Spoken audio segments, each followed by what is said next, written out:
Alright, that was the opening for Kuro no Kiseki, which is coming out in 1 week's time. Are you hyped for it? I certainly am. But, in any case, that's not why we're here today. Main screen on. Sound on. Good evening, everybody, and welcome to another episode of the Great Ace Attorney Chronicles. It's me, your host, Logic Blade, and we are back. Last time around, we, helped Professor Harebrand in his trial, despite the fact that he was actively working against us to get his invention unable to be examined, even if that meant being sent to the gallows. And we're like, no, fuck that. You're not guilty of this crime. We're gonna save your ass. And so we've proceeded to withhold judgment for another day because we need to find the actual engineer of this machine, the one who is actually responsible for this heinous crime, one Enoch Drebber. So in any case, let's dive right in, shall we? Well, I should also mention if you wanna help support the channel, like, comment, subscribe, follow me on Twitch, do all that fun stuff. There, shameless plug over. Let's go. 23rd of October, 2:41 p.m. Naruhodo's Legal Consultancy. Oh, this room. It's been too long. It hasn't changed in the slightest, though. And it's been some 6 months, hasn't it? That's a long time for things to say so familiar. Oh man, I'm super hyped to see Susato too. Oh, welcome Lenny, welcome Sora. We're here now. I didn't know when you might return, and I wanted everything to be as you'd left it. But it has been some 6 months, it's true. So, is your father alright, Susie? What happened? My father? Yes, Professor Mikotoba. I mean, it was half a year ago, but that's why you went back to Japan. Because of the telegram you received, saying he'd fallen ill with a very high fever or some unknown reason. That's right. So I was surprised to learn you'd be coming back so soon. Surprised, but happy. I think I wrote about in my letter to you that it was all a trick. My father's in fine health, and I'm obviously very relieved about that. Well, we're all delighted to have you back. It was quite by accident that I've been able to return to Europe, actually. It's because of a very grand conference called the International Forensic Science Symposium. The International Forensic... that's the same symposium Lord Strongheart mentioned. Anyway, I've arrived safe and sound, and all that matters is that I'm here now. After all, I haven't yet fulfilled my promise to you, Iris. Oh! You must tell us everything that happened while you were back in Japan. Yes, of course, I shall. And there's one other thing. Something you wrote in your letter that particularly grabbed my attention. About you-know-who. About Cosma. I know. I'll tell you all that I can.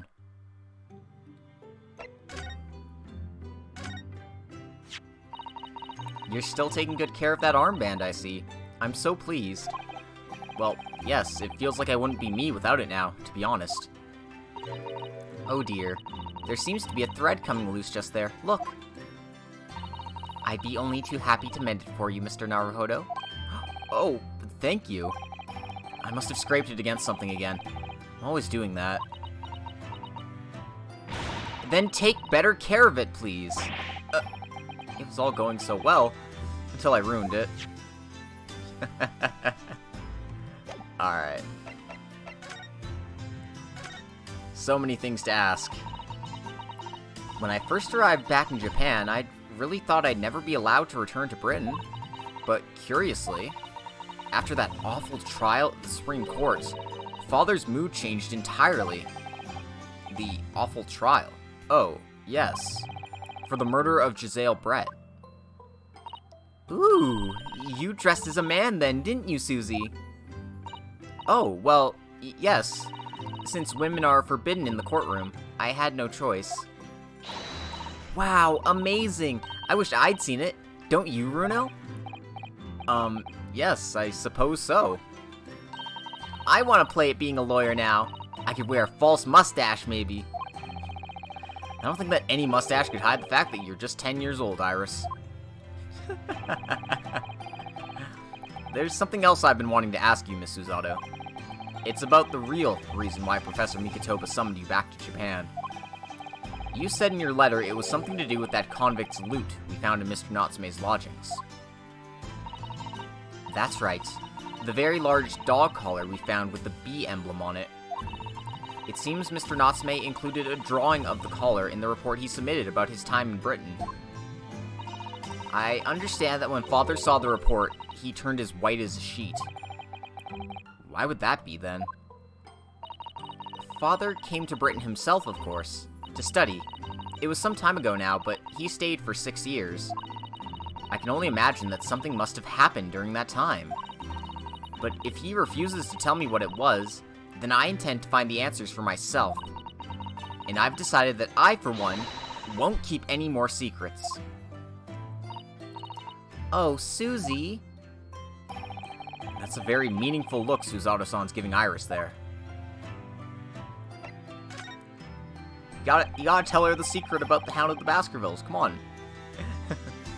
Lord Strongheart mentioned something about that symposium, too. I think he said that investigative authorities from 40 different countries would attend. Yes, and from Japan, my father and Judge Jigoku have been invited. It's something of an honor, I believe. Well, Professor Mikotoba is the leading expert in forensics medicine in our country, after all. But who's the other person you mentioned? A judge, did you say? Yes, His Excellency Judge Seishiro Jigoku. You've met him, Mr. Naruhodo. Last year, in the Supreme Court. You can't possibly have forgotten. That terrible trial of yours when you were accused of murder. Oh, yes, I try to think of that as a positive turning point in my life these days. Well, it was Judge Jigoku who presided over that trial. Jigoku means hell. So, every time I see that, I'm just thinking, oh shit, it's Judge Hell. All these judges start to look alike, Susato. If I'm perfectly honest, I'd be happy never to see that man's face again in my life. Oh, well, anyway, as Father was invited to the symposium, he agreed to me returning to Britain, too. I am the law, Naruhodo-san. Guilty. Wait, why am I even here, then? He won't actually arrive until next month, but, well, I couldn't wait. So I pleaded with him, and in the end, he agreed to me going on ahead. Yes, about the symposium. It seems as though Lord Strongheart has put in an awful lot of work to make it happen. It's obviously very important. I believe it is, yes. As I understand it, Lord Strongheart organized the entire event himself. I think he's hoping that by achieving exceptional results, he'll get the job of Attorney General. The most senior position in the British justice system. So Lord Strongheart mentioned a forensic symposium last case, and apparently Professor Mikotoba and Judge Hell will be joining him there. So it's gonna be a who's of what's. He's hoping to use his power to create the world's finest policing institution. That's what Father said anyway. Apparently it's Lord Strongheart's lifelong ambition. Does Professor Mikotoba know Lord Strongheart personally then, I wonder? Yep, trying to pitch CSI for the very first time. Actually, Lord Strongheart gave me a long speech all about this very subject only yesterday. But I sort of lost the will to live early on and didn't really listen to much of it. How trying for you.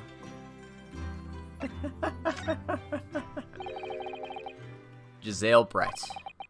The woman whose unforgivable actions ended in me being wrongly accused of a crime I didn't commit. The murder of Dr. John H. Wilson. Yes, Giselle Brett. That's a name I won't forget for as long as I live. The extraordinary thing is, though, it seems it's a name we should all forget. Sorry? Since the incident, our government's intelligence services have been investigating Miss Brett.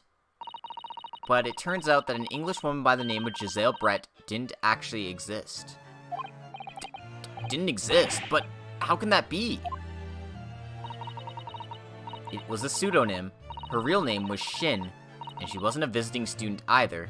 That was a front. A front? Who on earth was she then? Miss A. Shin. Her name is literally all over our intelligence services have been able to ascertain about her. Nobody knows why or even how she came to be in Japan. It's a complete mystery. Wait, no. That was one of the names on that list that we got. Kazuma Sogi, A. Shin, Tobias Gregson, and I forget the fourth one, but they were all there. What the fuck? Nani the fuck Dio? It's a complete mystery. Oh, the fourth was Wilson. Okay, yeah. What the fuck? But that makes no sense. It's no easy task to be accepted as a foreign student anywhere. What could the woman have been up to? I'm afraid I really don't know. The only thing we can be sure of is that she had some business in our country that we don't yet understand. And now she's been killed, while all the questions surrounding her existence remain unanswered. I'm afraid so. A. Shin. Who on earth was she? And why do I feel as though I've heard that name somewhere before? I wonder. After my friend's Ray's trial, the reporter who actually killed Miss Brett said something very strange. I know the truth. I know you had a hand in what went on, and that visiting student's fate. Nobody here in Japan knows anything about it. They don't know the guy never made it to England, that he died on that steamship, and that he'll never. Yeah, it's been 6 months for him, I guess so. Obviously, I couldn't ask him to elaborate at the time. But later, I visited the man in his prison cell and asked him what he was going to say about Kazuma-sama. And what did you learn? Yeah, to be fair, lots happened. After he died on the voyage to Great Britain, his body should have been unladen at the port of Hong Kong and passed into the care of the consulate staff there. It should have been? Well, it turns out that his body never arrived. It just disappeared. What? Kazuma's body vanished? Our government tried to cover the fact up, it seems. They erected a grave on the cliffs by our hometown. Except, Kazuma-sama isn't there. Did Professor Mikotoba know anything about this? Yes, it would seem that he did. But he didn't tell me. They're still investigating what happened to Kazuma-sama's body as we speak. I just don't believe it. And what is this acute feeling of apprehension I have all of a sudden? We gotta figure out the Kazuma mystery to solve this case, guys. Thinking back now, some of the things that happened on the SS Burya were definitely strange. I mean, after he died, we never saw his body again, did we?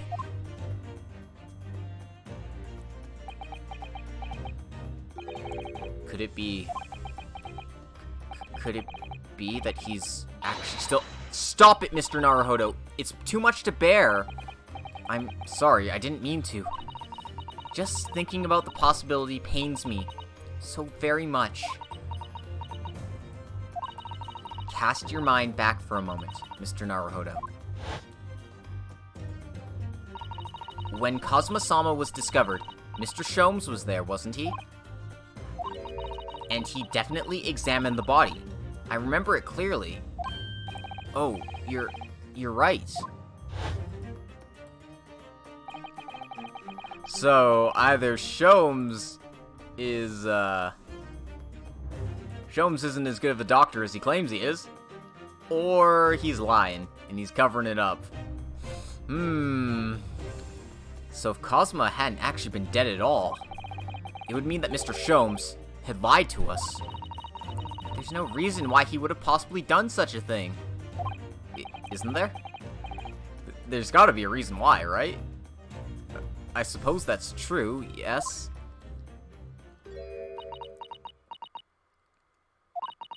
The idea that he might still be alive somewhere. It wants to fill me with hope, but I can't let it, because if it turned out not to be true, then I'd be back at the bottom of that awful pit of despair again. I'm terrified of what that might do to me. Oh, Miss Susato. I know she's given the idea the thought it deserves. It's Susato-san we're talking about after all. So I probably shouldn't push it now.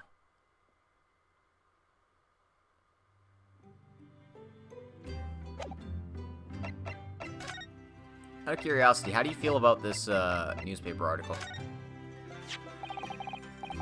About this paper, Miss Susato? Yes, it's all about the Great Exhibition. I've been dreaming about it, you know? I was sorry that you were gonna miss it when you were called back to Japan. So was I. I felt desperately unlucky. But here I am, back in London while it's underway. It's a dream come true. Perhaps you're not as unlucky as you thought then. Once we've helped Professor Harebrained out of this terrible situation, we should all explore it together. And of course, we must invite the Professor's good friend, Lord Van Zeeks, as well. Your luck might not stretch that far.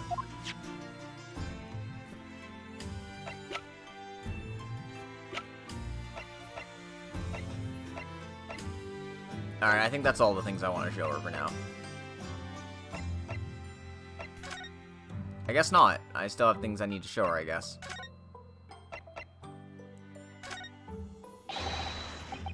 Do you see this?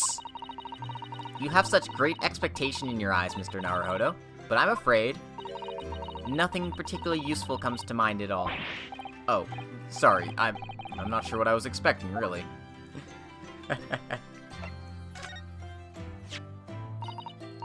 This was used to shoot down the balloon, wasn't it?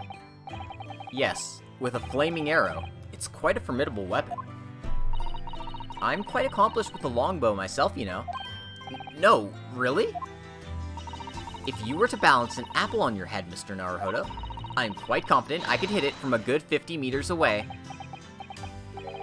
Quite confident, you say. Does the apple necessarily have to be on my head?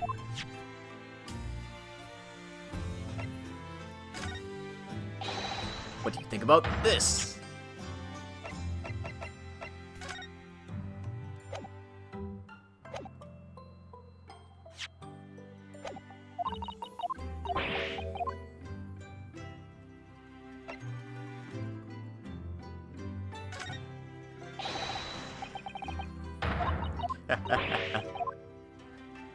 I guess the photo of the victim doesn't do anything for her.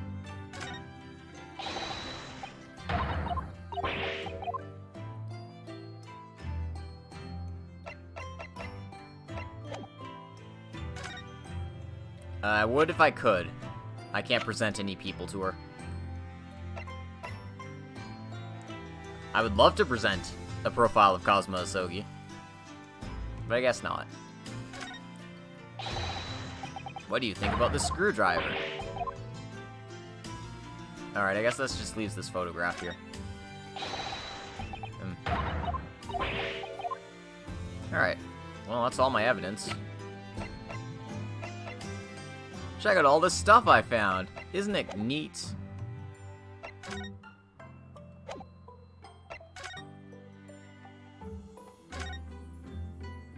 Oh, that's why. I need to go talk to Iris. It must be about a year ago now. I wrote a really long story based on some of my father's old notes. It's about one of Hurley's greatest exploits. I called it The Hound of the Baskervilles. But then Mr. Sholmes forbade you from publishing it, and put the manuscript somewhere nobody could get their hands on it. So nobody knows anything about it, apart from Hurley and I. But for some reason, you knew the title of it, didn't you, Susie? Oh, it sounds so exciting. The Hound of the Baskervilles. I should love to read it. And you wouldn't tell me how you'd come to know it. Yes, but I made you a promise that I would explain one day, didn't I? I think it's time. Oh. I'm only sorry I've had to keep it from you for so long, Iris.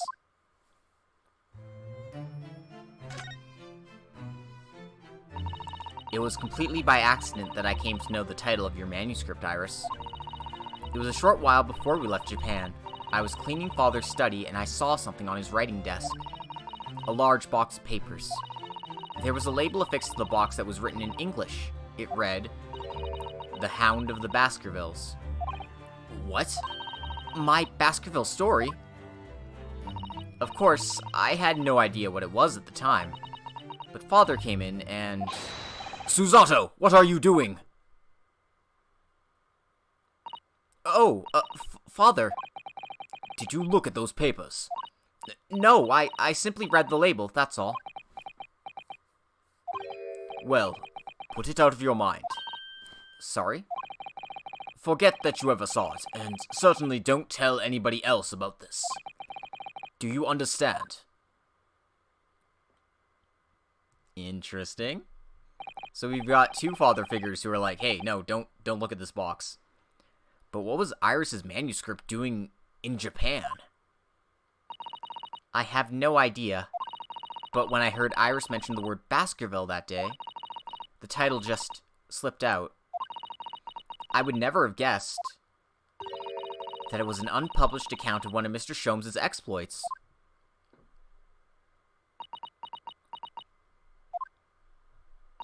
When I returned to Japan, I asked Father to explain, but he refused to answer any of my questions, and there was no sign of the big box in his office.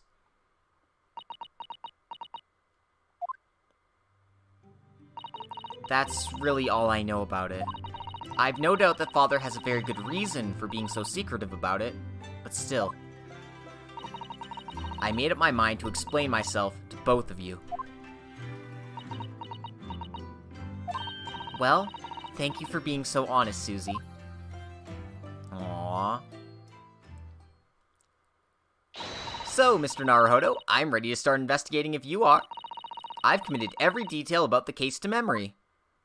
And Iris has told me about the disturbing happenings at the Waxwork Museum as well. So, you're fully abreast of the situation already, Miss Susato. I expected nothing less, to be honest.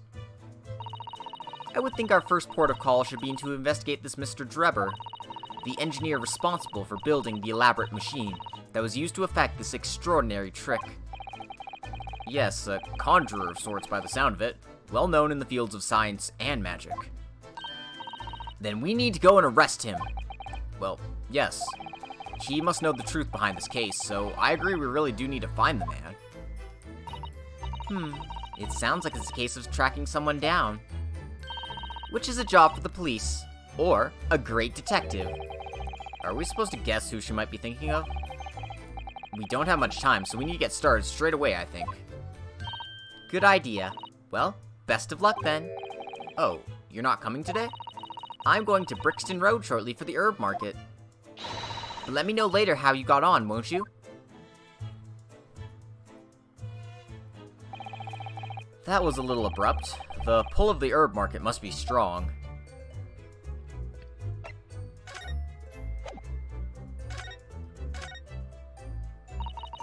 Do you know? I honestly thought I might never have the opportunity to return to Great Britain. And certainly, not so soon.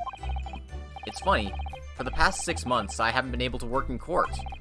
Meanwhile, you've been raising a storm in the Supreme Court of Judicature back in Japan. Please, Mr. Naruhodo, I may have been dressed as a man, but it was a very reserved performance. So, what your father said in his letter about a Ryutaro takedown is... reserved? Well, anyway, I'm back here in this great capital now, and ready to assist you again in any way I can. Thank you, Miss Susato. It's my pleasure, Mr. Naruhodo. Alright, let's get moving. So, we got Sholmes this week. Can't go to the prosecutor's office right now. Let's take a peek in here. Not that I expect anything to happen. Just make the takedown a mainstay now? Yeah.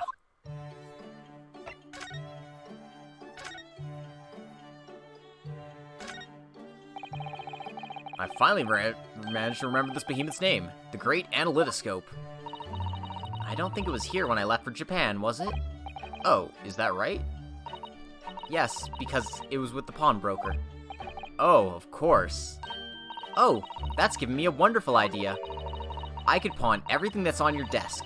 The office would be tidy at last. Don't even joke about it, Miss Susato. You are joking, aren't you? Yeah, there's just jokes. Let us go to Madame Two Spells first.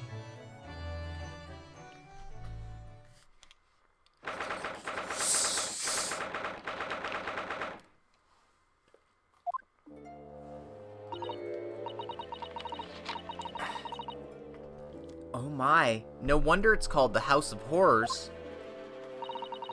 I'd like to turn on my heels and go straight home, via the confectionery. Being scared makes you crave sweets? I can understand that. I was looking forward to a reunion after 6 months away, but there's no sign of Mr. Sholmes anywhere. That's strange. You should be here investigating the abduction of the waxwork. Oh well, I suppose we'll just have to come back again later.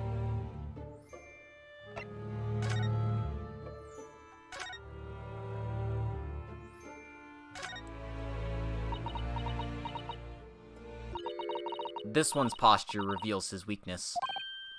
Sorry. The killer's stance leaves him wide open to attack. I'm quite sure I could see him off. With a Susato takedown, then a Susato squash, and finally, a Susato smash. But, right. And if that doesn't render the culprit unconscious, a Susato slam should finish him. A Susato slam? Oh, I'm sorry. It's rather hard to explain. Leave yourself open slightly and I'll demonstrate. Absolutely not! Oh, poor Naruhodo-san. She's clearly been training while in Japan. Yeah.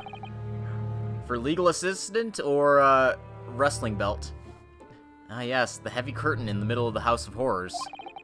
Whatever's on the other side of them, you just know it's gonna be terrifying, don't you? The sign says it's the Madame Two Spells special exhibit. It seems you have to pay extra to go inside.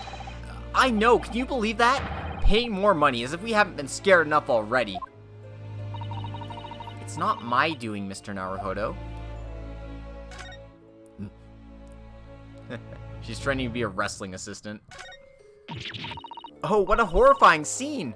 A murderer caught in the grisly act. I know, and in case you were wondering, it's the one with the big knife that's supposed to be the killer. I don't think anyone would be in any doubt about that, surely. And do you know that according to the description, the bathtub at the back has no particular significance? What? Really? I would have thought it was meant to show the killer also worked in a bathhouse, peddling criminal wares. Aha! We have a new theory.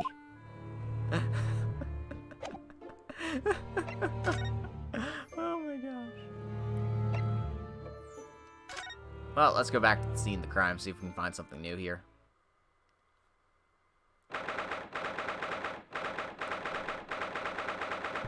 It's about that one lady bathing in the blood of virgins. Nah, not this one. Puppy! Puppy! Puppy, puppy, puppy, puppy, puppy, puppy. Sorry. I get overwhelmed by cute things. I can't help it. I had no idea there were so many people in the world. I know what you mean. It's really packed here today. It feels as though it's taken us 2 hours just to make our way through the crowds to this point. Has it? I shut my brain down so I didn't really notice, to be honest. Gosh. I do wish I had your absence of mind sometimes, Mr. Naruhodo. There you are. I had a feeling you lot would show your mugs before long. Oh, sorry. I thought it was going to be Gina. It was Gregson. Oh, Inspector Gregson. I see you're hard at work as usual. Warm greetings to you. I do hope you've been keeping well since last we met. What's with all the ceremony? We just saw each other in court this morning. Not you, Sunshine. The gentlewoman so loyally at your side. Oh. Why, thank you, Inspector. How good of you to notice. He might be a bit rough around the edges, but he's still a proper English gentleman at heart, I suppose. As you've probably guessed, we were hoping to investigate the scene some more. Right, well, that's the young trainee's domain. Oi, get over here, Gina.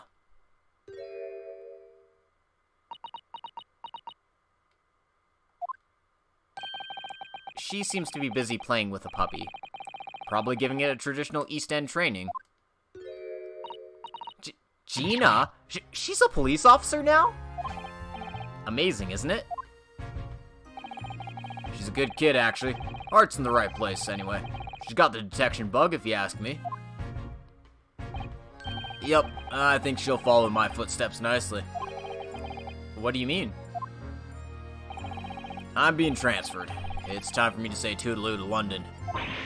Oh no, really? That's a bit sudden, isn't it? I had no idea. Where are you going to be posted then? We'll come to see how you're getting along. Not likely, but you're welcome to try. If you don't mind a trip to France, that is. To France? I'll be working in the Paris Police Prefecture. Should be right up my alley. But France, it's an entirely different country. I don't understand. Why would you be sent there? That's the way the adult world works, sunshine. Now don't go poking your nose in when it's not wanted.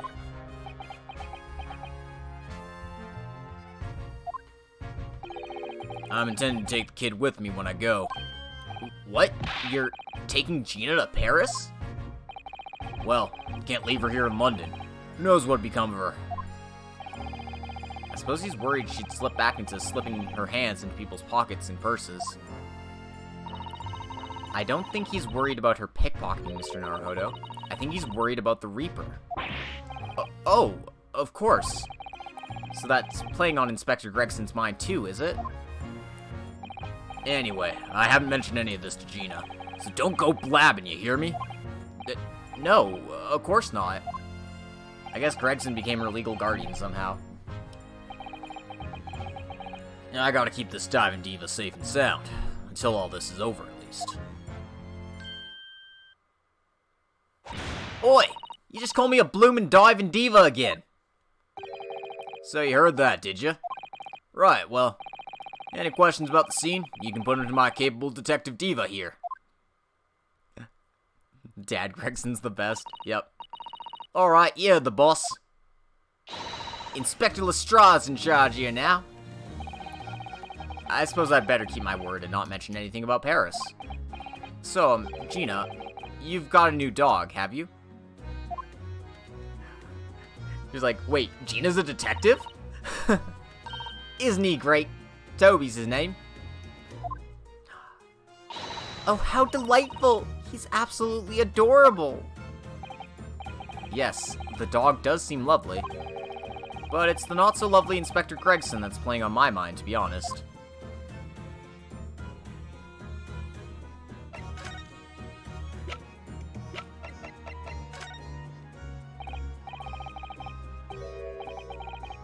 Oh, she does this a lot. Yeah.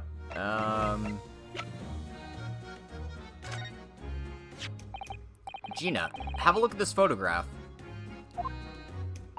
Is scientifically proven to cure depression. Oh, absolutely.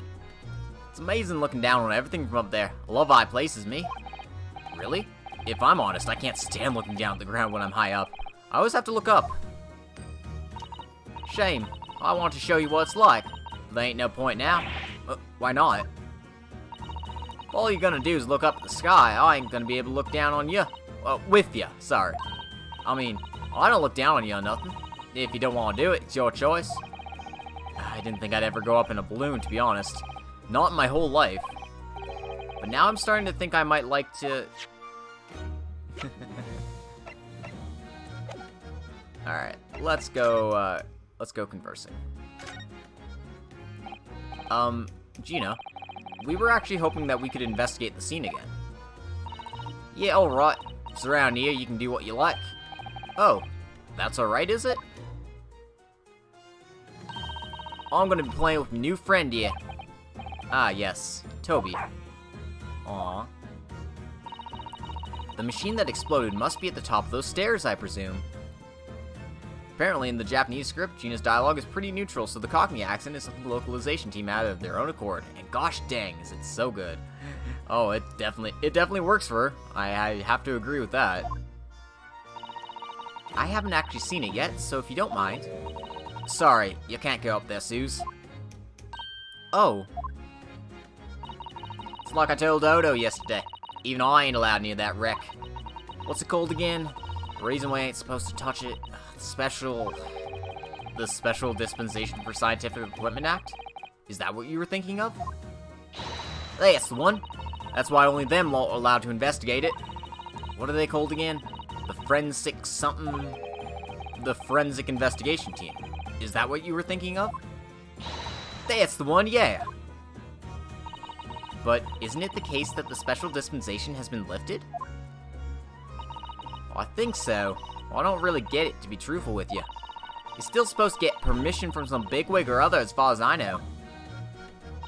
What was his name again? Lord Strange something. I'm not sure that's quite right, Gina. I think you mean Lord Strongheart, perhaps? That's the one, yeah. Apparently, he's always watching the time or something.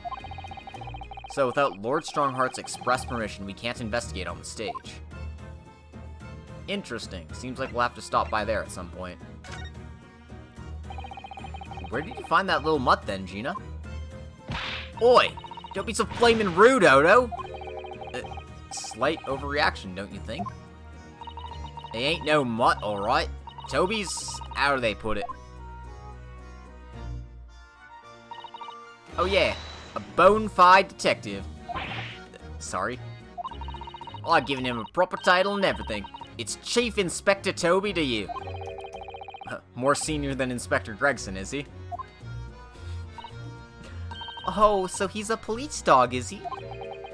The police recruit dogs now?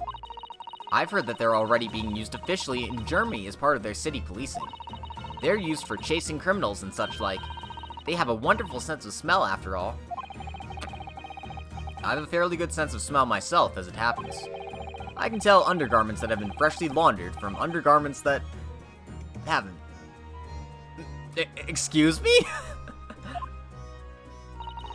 That's nothing compared to this little fella, Odo. Oh, really? According to what the boss said. Once Toby has got a good whiff of your drawers, they can chase that scent to the other side of the world. What? To the other side of the world? You mean...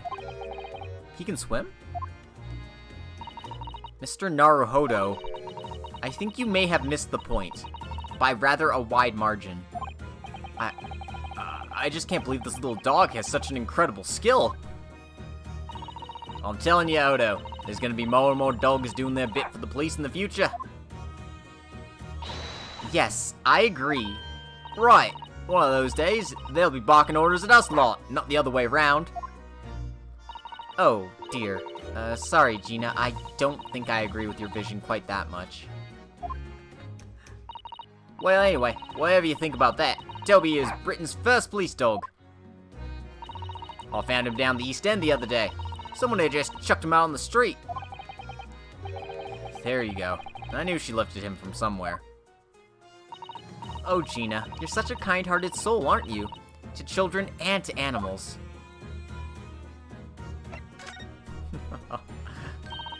It was great, weren't it? Oh, I had a right laugh. It was a new one on me, that. You know, being in court and not spending the whole time worrying about if I'm about to be found out. You did keep an awful lot of secrets in all your previous court appearances, didn't you? Yeah, and Odo's made things odd for me every single time and all. Just doing my job, Gina. Watching someone else get in the neck's a lot of fun, actually. It was amazing when you showed that dodgy professor's dodgy experiment was a total fix. The dodgy professor, as you put it, Gina, is Mr. Naruhodo's client. Yes, I'm starting to wish he wasn't, though. It's the boss I feel sorry for. Sent off to do the impossible. What do you mean? He's supposed to arrest that other cub, ain't he? And in time for tomorrow and all. You know, the dodgy engineer. What's his name again? Mr. Drebber, you mean. Enoch Drebber. Hey, it's the one, yeah! So, the police are looking for this mysterious man with a black monocle. I guess they would be. Putting too much on the boss, if you ask me. He says he's giving him gut ache. Oh dear. But I do wonder if that isn't actually from all the fried food.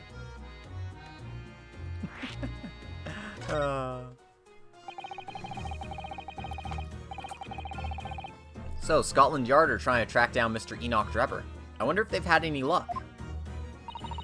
He's really funny looking. Got 2 eyes but don't match. Stole a glimpse of a picture of him earlier. I mean, I didn't actually pinch it or nothing. The old devil's got it. Sorry, who? You know, Scowlin' Reaper what's always glugging down glasses of that blood-red plunk. Ah, Lord Van Zeeks. He's always at it in for me, that cove. Don't know what he's always scowling about, mind. Probably would have been a pretty good boss as it goes. She'd rather be the Reaper's apprentice than a detective's trainee. The way I see it, if the choice is between a chip-guzzling detective and a chalice-glugging demigod, you're equally badly off with both. I suppose you're right. I hadn't thought of it like that. Glad we put that one to bed. Anyway, the point is, everyone at the yard's dead set on finding the fishy engineer. There don't seem to be no clues to go on, so they're stuck. There's nothing that can lead us to Drebber at all? Interesting. Muy interesting. Oh, the Crystal Tower. I can't believe I'm seeing it in such close proximity with my own eyes. You've really been looking forward to the great exhibition, haven't you, Miss Suzato? Oh yes. When I found out that I had to return to Japan, I'm afraid I cursed my luck. But here you are, back in London, gazing up at that magnificent tower. I know. Perhaps I was wrong to curse my luck so harshly. Here's the scorching on the ground that you mentioned. Yes, and there's what's left of the green balloon's envelope. All clear evidence of the balloon that exploded on the day of the incident. Poor Professor Hairbrain. I do feel sorry for him that his dreams have been shattered like this. Someone's well and truly burst his bubble, as it were. Ouch. I'm a bad person. No, I'd probably make the same joke, my man. The stage up there is where the experiment was set up. It's very high, isn't it? About 30 feet, I believe. Or 9 meters, if you prefer. Craning your neck to see up to it starts to hurt after a while, doesn't it? Yes, we need to get up there and look around properly. Although, if I'm honest, climbing all those stairs makes my chest hurt. Oh dear. I think perhaps you should exercise more, Mr. Naruhodo.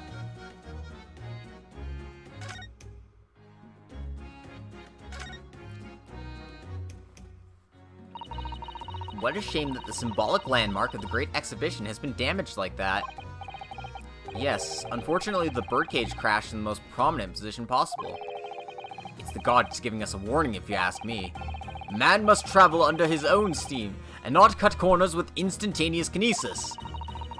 Imagine what might have happened if the birdcage had landed in a slightly different location. The death toll could have been far worse. So I think perhaps it was a blessing in disguise. Well, the gods are benevolent, obviously. I did say it was just a warning. Man must travel under his own steam, or next time birdcages will rain down on all of you. Your faith is much stronger than I realized. Well, how do you think I passed the entrance exam for Yume University? It wasn't by studying alone. Oh god. Naruhodo, please. Oh look, a flying balloon. I've never seen one in the flesh before. I can't understand how they can fly, and so high up as well. Oh, but think of the view, Mr. Naruhodo. You must be able to see for miles and miles. I do think of it. It terrifies me. I mean, it'd be certain death if you fell out. I'm sure they're perfectly safe. After all, they've been invented by some of the brightest minds in the world. let's not forget that we know at least one has exploded.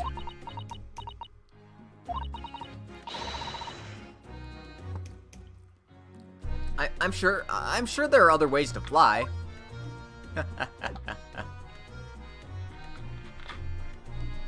Alright, I think that's everything I can see here. Let's go pay a visit to Lord Strongheart and get some permission to explore there further. Oh? Who are you talking to, Lord Dio? Who are you talking to? Oh, who's that standing beside Lord Strongheart? I wonder. I've never seen her before.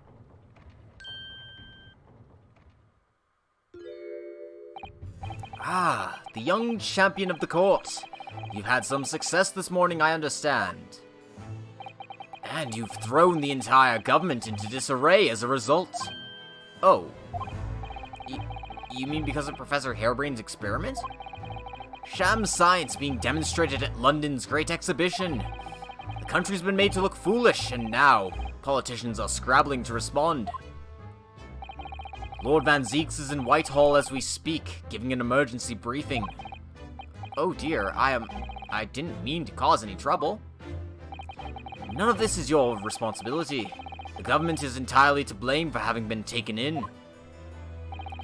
Special dispensation that prevents investigation at the scene will be annulled later today. Once that happens, my forensic investigation team will move in and deal with that scrap metal in no time. It's scrap metal now, is it? Until later then, Lord Strongheart. Yes, thank you.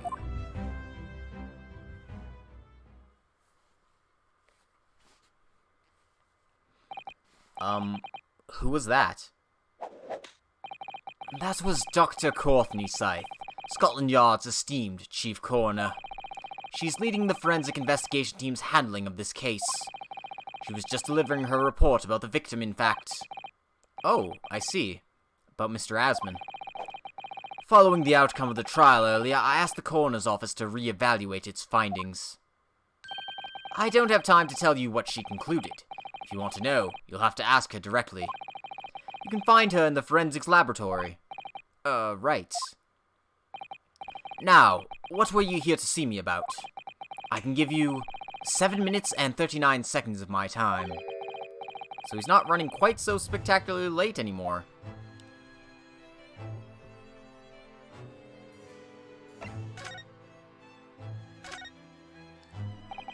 What exactly is the forensic investigation team that you had mentioned before?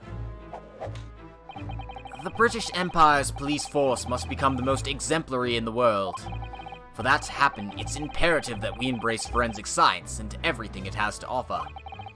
I first created the forensic investigation team a year ago.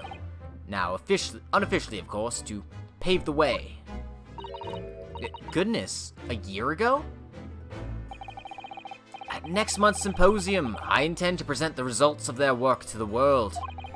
Once I do that, the House of Lords will be powerless to oppose the creation of a full-scale forensics division.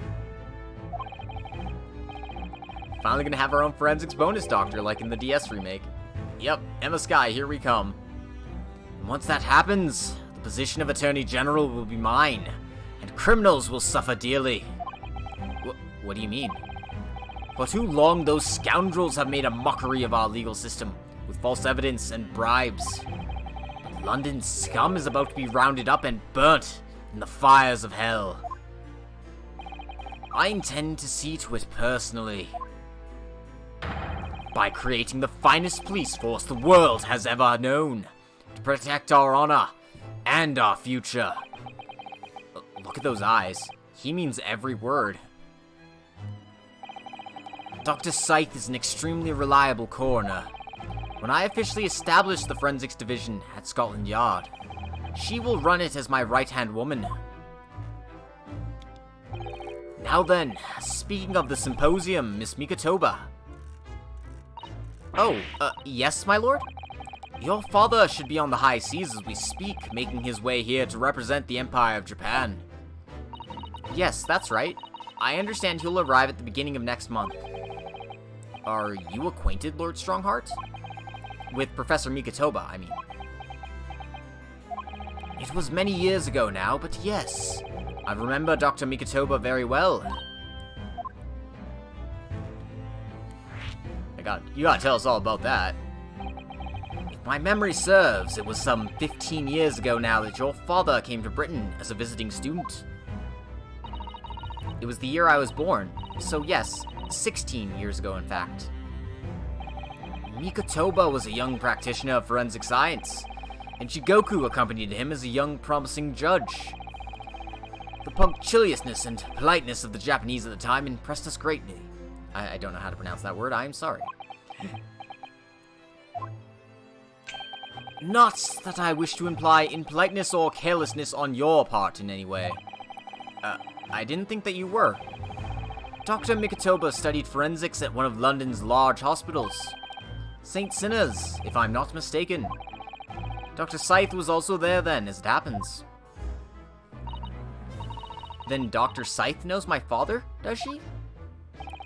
She was a young medical assistant at the time, so I doubt their paths crossed regularly. But I've no doubt they knew each other superficially. After all, Dr. Mikotoba was here studying for his subject for some 6 years in total. 6 years? That's a long time to be studying abroad, isn't it? I lived with my grandmother in those years. So he left his newly born daughter behind and went overseas for 6 whole years? It was a rather turbulent time at home. Oh. Perhaps father wanted a reason to get away. What do you mean? Why? Well, clearly something was going on at the time. Interesting. I wanted to ask you about Lord Van Zeeks, actually. I heard that his older brother was killed some years ago by a mass murderer known as the Professor, who targeted nobles and royalty. Is that right? You Japanese are a thorough lot. You've done your research well. Yes. And you could say it was that very incident that gave rise to the Reaper. What? Why? When his brother, Clint Van Zeeks, was murdered, it was just after young Baroque had graduated from the University of London and become a prosecutor. When obvious criminals who managed to evade conviction in court started disappearing, rumors quickly spread throughout the capital. Londoners started to say that whenever Baroque Van Zeeks went, the ghost of his dead brother wasn't far behind. Oh my word! So Lord Van Zeeks isn't the Reaper, it's the ghost of his brother? Ever since that time, he's become a very aloof figure in London's legal circles. Oh, yes, Lord Strongheart. Go ahead. It's about Professor Harebrain's experimental machine. We'd like your permission to examine the remains, if possible. Are you well versed in science, then? Not the slightest. In fact, you could say I was barely aware of the subject at all until recently. Well, the special dispensation legally preventing investigation of the machine is currently being annulled. Within a few hours, Dr. Scythe's team of forensic experts will begin their own investigation. But I suppose until then, there's no harm in you looking at the wreckage, as long as you touch nothing. Thank you. Being able to look at it is better than nothing. And I'll be able to see it too. Your time is up. You'll have to excuse me now, I'm afraid. My next engagement calls. We are extremely sorry to have troubled you when you're so busy, my lord. I have important matters to attend to in preparation for the symposium, you understand.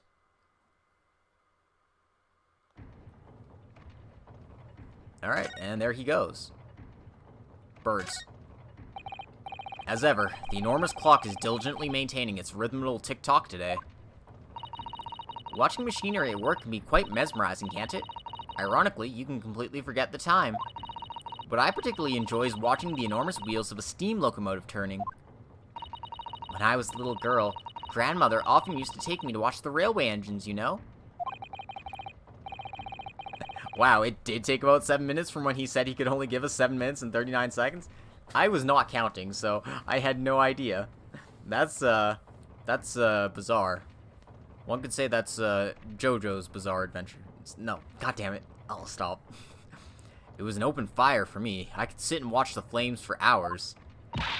Mr. Naruhodo, we could install one in the office. An enormous wheel, turned by an enormous steam engine. Perhaps we could start with a simple fireplace?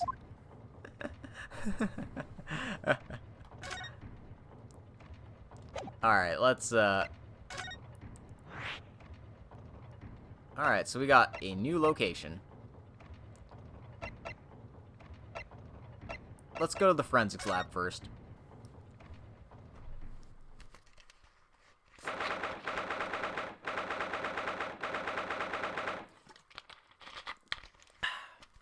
"23rd of October, Forensics Laboratory. I believe this is it. Dr. Scythe's laboratory. That chemical smell really assaults the nose. And there's plenty of salty eyes in here, too. It looks as though the doctor isn't here. But we're here now, so we may as well do some sightseeing, don't you think? What a seasoned tourist you've become, Miss Susato. We could just have a little look around, being careful not to upset any restless souls. Alright, let's go poking around where we shouldn't be poking around. I suppose this is Dr. Scythe's desk. Ugh, I would not like to work in a place like this. It's very tidy, though, isn't it, Mr. Naruhodo? Imagine how efficiently she must work. The lighting is poor, which is bad for the eyes, and the chemical smell can't be good for you. Not to mention the skeleton watching over you as you work, which is definitely bad for the nerves. Well, yes, those are valid concerns, I suppose. I can just about cope with a one-eyed Dharma doll watching over me, but that's all. Muji Muji Dharma. No. Well, look at this. What a magnificent display case. The cherry wood has been polished to a high sheen, and the intricate carving is a joy to behold. Western cabinet makers really are very skilled, aren't they? Do you have nothing to say about the skeleton inside, Mr. Naruhodo? Miss Susato? Can't you tell that I'm trying very hard to avoid talking about the terrifying contents of the case? It's how I cope. I'll be sure to remember that from now on. Oh, poor Ryunosuke. A table and a set of sharp tools. When you consider each in isolation, it all looks quite innocent. So why is it that when you put them side by side, they seem so horribly disturbing? It might be best not to ponder it too deeply. Seeing the large tome that's open on the desk does make me wonder, though. How can anybody concentrate on bookwork with this acrid odor of chemicals in the air? You'd either have to have a cast iron constitution, or a really terrible sense of smell. Hey, once you get used to the smell of formaldehyde, you can't smell anything anymore. Those large jars seem to have pale things floating around inside them. I suppose they are fruit liquors or something. Or like the pickled umeboshi plums we make back home. Ah, Father had jars like that in his laboratory as well. I expect they're human organs in a preserving solution. Probably as examples of some rare medical condition. Miss Susato, there's some things in this world that it's perfectly fine never to know about. Ever. Oh. So as I said, I'm sure they're fruit liquors or umeboshi, aren't they? Of course. Oh my god. Look at all the bottles on the shelves in these cabinets. Hey Koro, thanks for hosting the stream. What a good dog you are. Look at all the bottles of shelves on these cabinets. What an assortment of chemicals. These ones here are labeled highly toxic. Ugh, that's worrying. Because there are also things that look like salt and pepper shakers in there. Oh yes, and they actually say salt and pepper on them. Ooh, excuse me. And thanks for making me force a save. I appreciate it. I haven't done that in an hour, so it's actually a good thing I did. The doctor probably spends a lot of time in this room, I suppose. Perhaps she has meals in here sometimes. Life goes on, even when you're surrounded by death. Bird. Check out the bird. My paws can hold a sword and host a stream. That looks like an owl and a crow up there. I know, and they haven't even twitched since we came in here.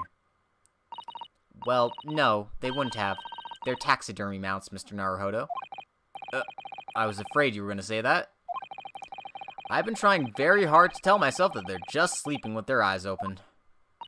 Yes, I think perhaps you were wise to put something like your Dharma doll on display in the office instead.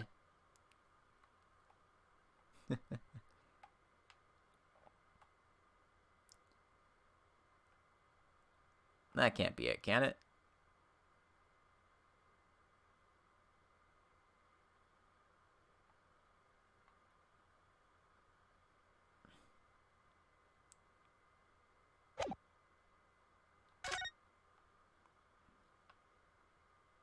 Muji Muji Dharma. Muji Muji Dharma. I don't even have, like, music to go along with this. Redeemed, ask me anything. Oh, right, I forgot I had asked me anything on here. I suppose that means, Koro, what do you want to ask me this fine Tuesday evening? Today is Wednesday, is it not? I'm pretty sure it's Wednesday, actually. Pretty sure it's Wednesday morning. Or afternoon, depending on your time zone. Alright, well, I don't see anything I can examine here. But apparently, Suzato-san does.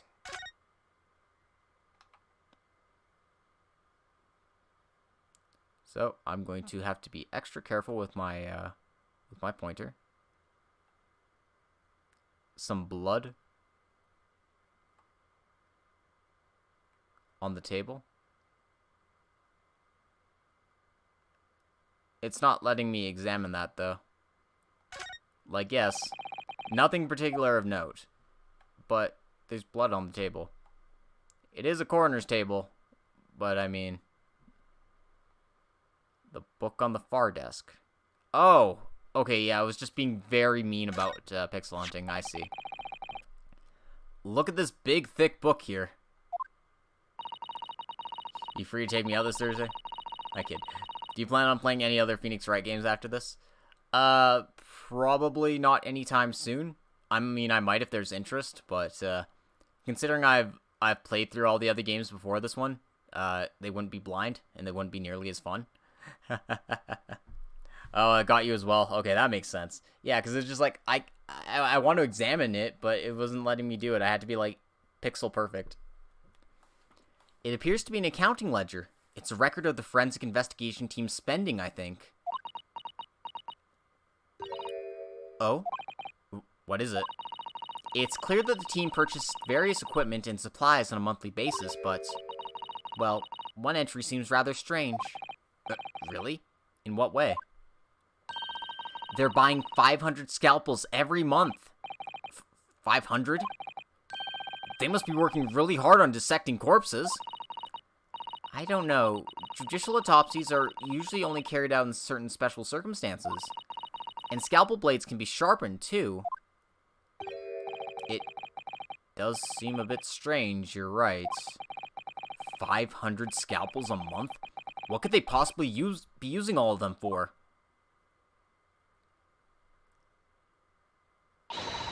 What are you doing?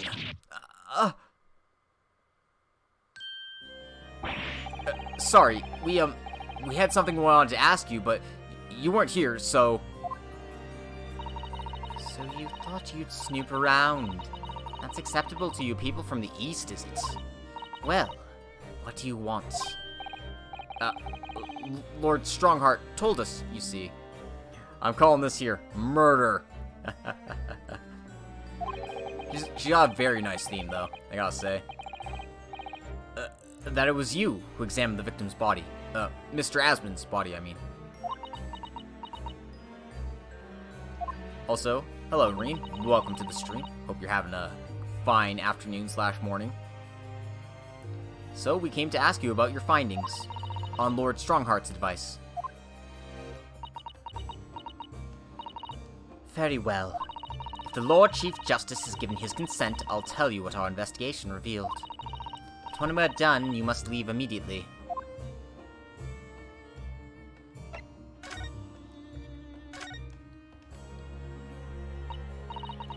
So, you want to know what the forensic investigation team determined from its examination of the scene? The victim, Mr. Odie Asman, who disappeared from the experimentation stage amid an explosion, and the Mr. Asman, who appeared moments later, partway up the Crystal Tower, were without question one and the same person. That is the team's conclusion. But that can't be right. If it was an elaborate trick, we can only speculate about how it was carried out. Let's see. Two people who looked very similar to each other were involved. They could have made it appear as if one single person had switched places, couldn't they? Very true, but sadly in this instance, that was not the case. Nice. I always approve of Yuna art. The man who disappeared and the man who subsequently reappeared was the same person. The fingerprints at the scene make that quite evident. Oh, fingerprints. They're not yet officially recognized as forensic evidence in the British justice system. But one day, they will be used as an investigative aid as a matter of course. Oh my, but that would mean that the instantaneous kinesis actually took place. So, where does that leave us? My team was tasked with investigating, not drawing conclusions. Instantaneous kinesis is impossible, and yet the body did move from one place to another. One day, said fingerprints will give a certain lawyer much trouble in his cases. Absolutely. This hasn't cleared up anything at all. It's made the whole thing even more of a mystery.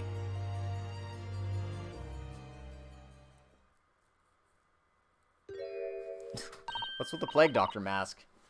Mama, what's this? Where did she spring from? And did she just call the doctor Mama?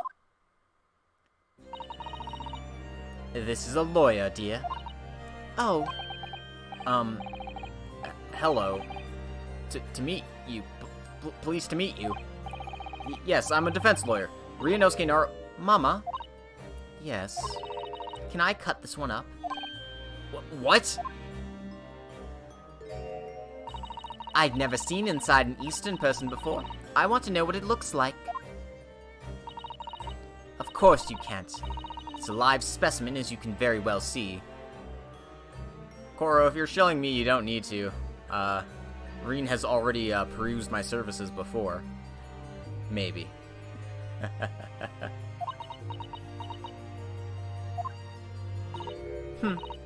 Boring.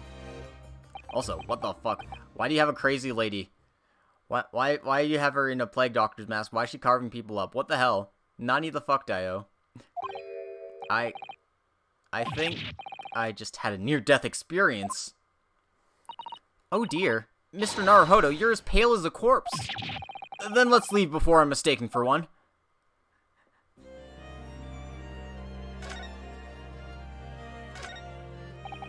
So, what are you doing at the moment, Doctor? Keeping a close eye on things so no impertinent Easterners think they can look around my office. Are there such impertinent Easterners around? How terrible. Yes, you. She doesn't mince her words, Miss Susato. I think perhaps it's time we left.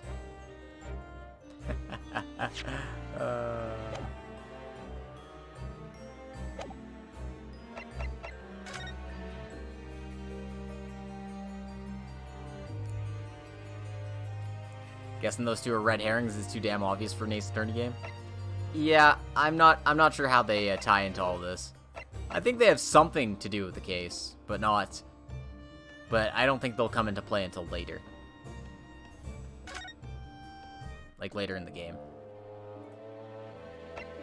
Alright, so Shomzi isn't here yet. Let's go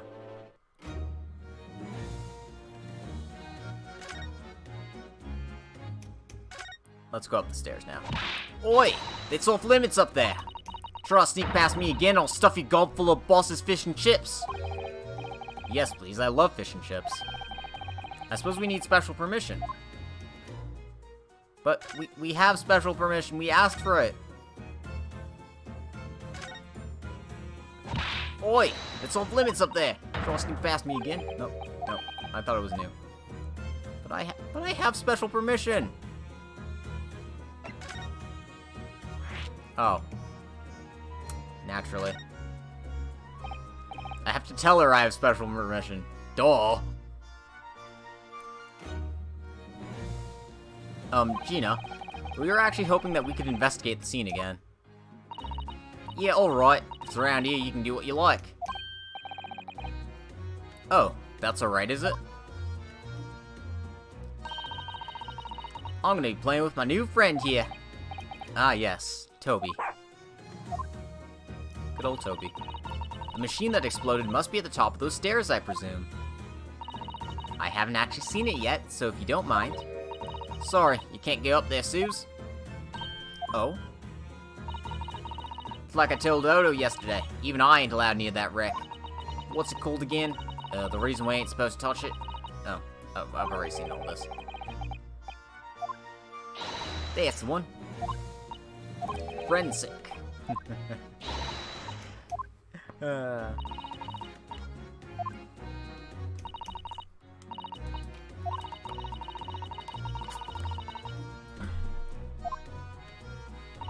What's his name again?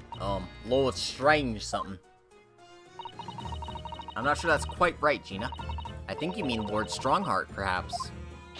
That's the one, yeah. Apparently, he's always watching the time or something. Actually, we've just recently been told to see We've just recently been to see Lord Strongheart. You what? Yeah, I met him. Last time the boss was called to go and see him, he waited for 3 hours at the Cubs' office and came back sniveling. Tragic. Well, Lord Strongheart has given us permission to examine the scene as long as we touch nothing. Oh yeah? Honestly. Alright then, go ahead. But if it turns out you're lying, you'll be the boss who gets it. He'll never eat another chip again in his life. So, you're still saying this is all above board, are you? I'm sure everything will be fine. That really would be tragic. Alright then, them's the stairs. Off you go. Oh, thank you, Gina. Alright.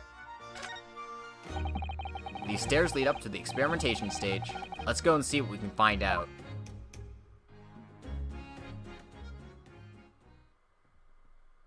The Great Exhibition Grounds. Experimentation Stage.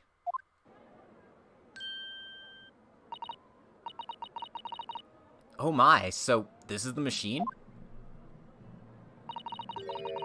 That was used to deceive people into thinking instantaneous kinesis had taken place. Yes, that's right. Or rather, it was the machine. It's a little worse for wear at the moment. What extraordinary lengths Professor Harebrain went to in order to obtain the research grant. No, the professor was tricked as well. He didn't know anything about it. Yes, of course. It is amazing though, isn't it? The scale of the whole affair is so very British. You're right about that. You'd never see such a grand deception in Japan, that's for sure. Oh look, is that... Lord Van Zeeks? So, I think we're more or less done here, aren't we? Shall we, Mr. Zato? Already? He is the Reaper, remember? We do well to keep our distance, I think. But we have permission to be here, from the top. We're perfectly well allowed to investigate this machine, as long as we don't touch anything. From the top? Do you mean Lord Strongheart? Exactly. So we can stay here and stare at this wreckage for as long as we like. She could have been at the center of the explosion here, and it wouldn't have bent her steel will.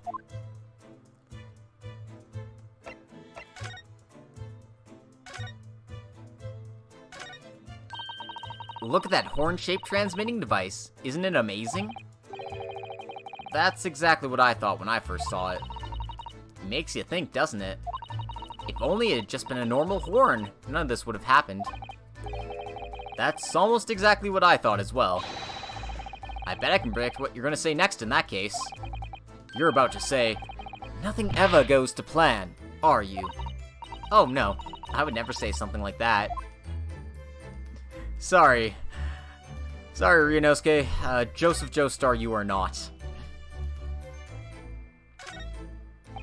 Alright, let's talk to Baroque. Ugh. Least approachable man in the world, winner. 10 years in a row. Be strong, Mr. Naruhodo. Your country and your assistant stand firm behind you. Lord Van Zeeks?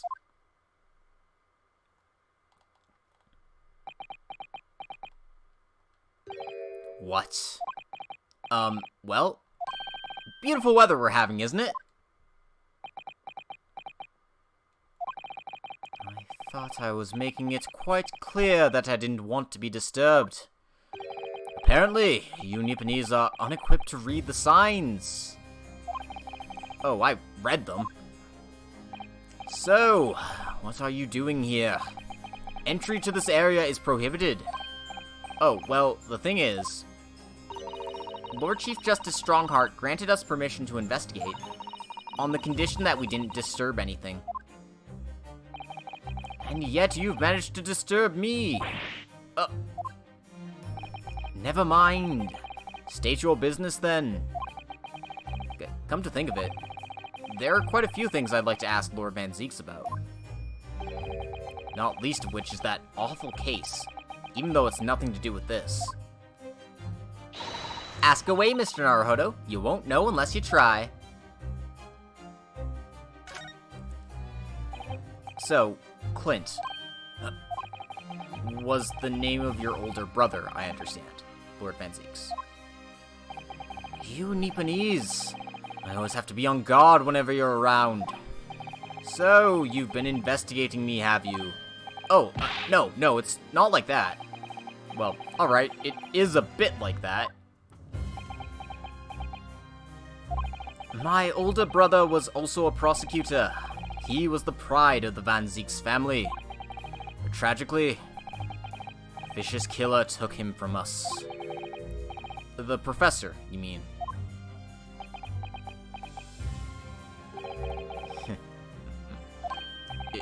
Is something funny? That's the extent of what you've discovered, is it? I shouldn't be surprised. Sorry. There's more to it, then? Lackluster work is very much your trademark, isn't it?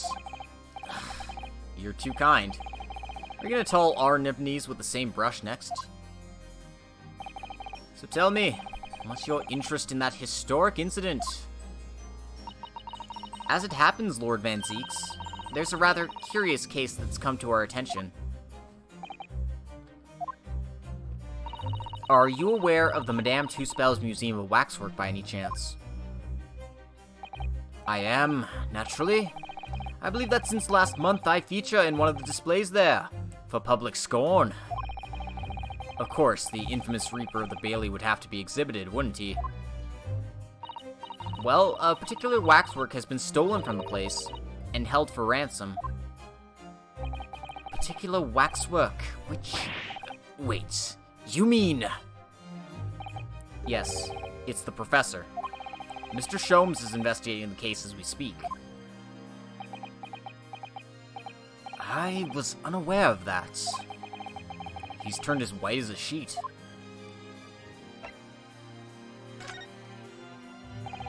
Are the police trying to locate the engineer, Mr. Drebber, already? Surely that goes without saying. We're very keen to see him found as well.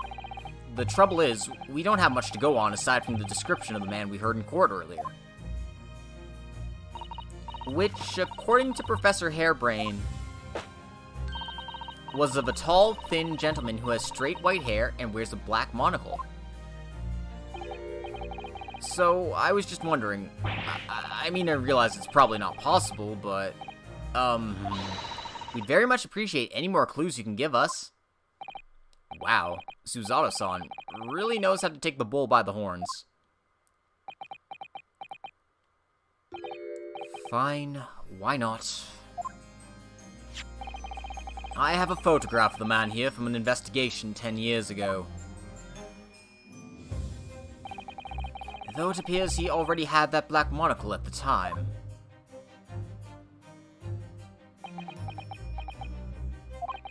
What? Oh, no, nothing. I was just surprised that you shared that with us. We all need the man's testimony in court tomorrow, which means we have to do everything we possibly can to track him down in the short time available. So why wouldn't I show you the photograph? What is it about Lord Van Zeeks? Sometimes I just can't work him out at all.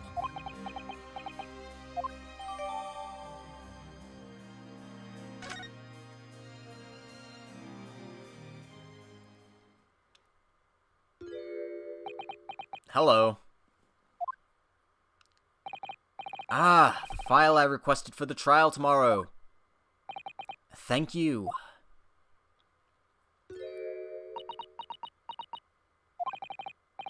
Are you alright?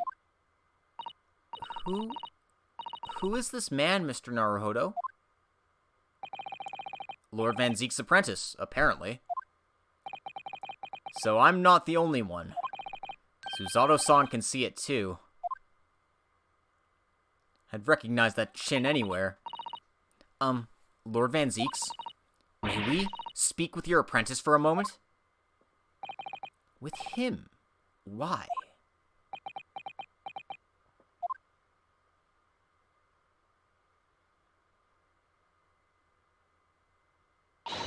Kazuma-sama!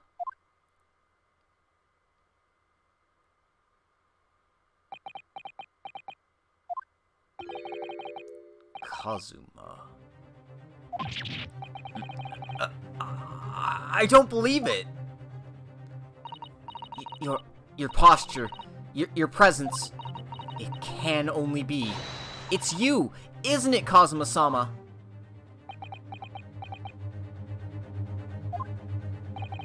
I felt something strange the very first time I encountered this cloak-figured. As if I knew him somehow. Can it really be you, Kazuma? Wait! Too late. What's going on here? Azure Asogi Freed.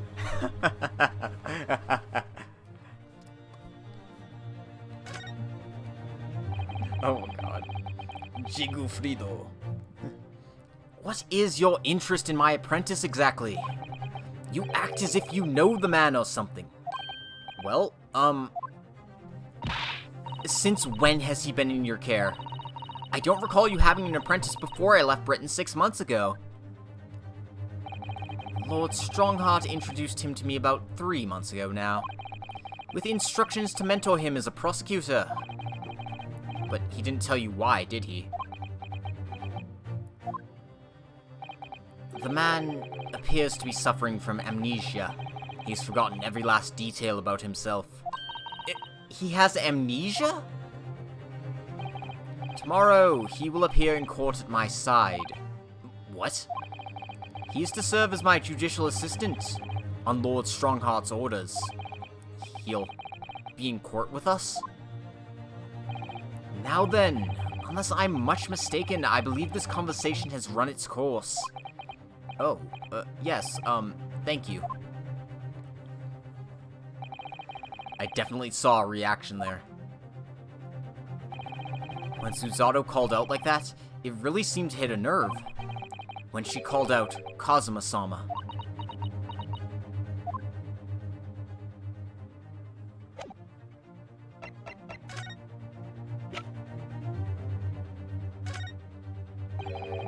What's that? Oh, it's just something I was hoping to ask your opinion about, that's all.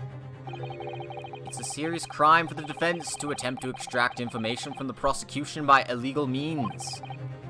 Alright, I get the message. But I don't see what's illegal about me asking.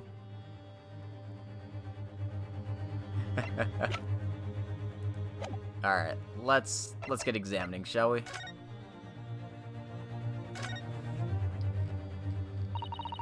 What a terrible explosion it must have been.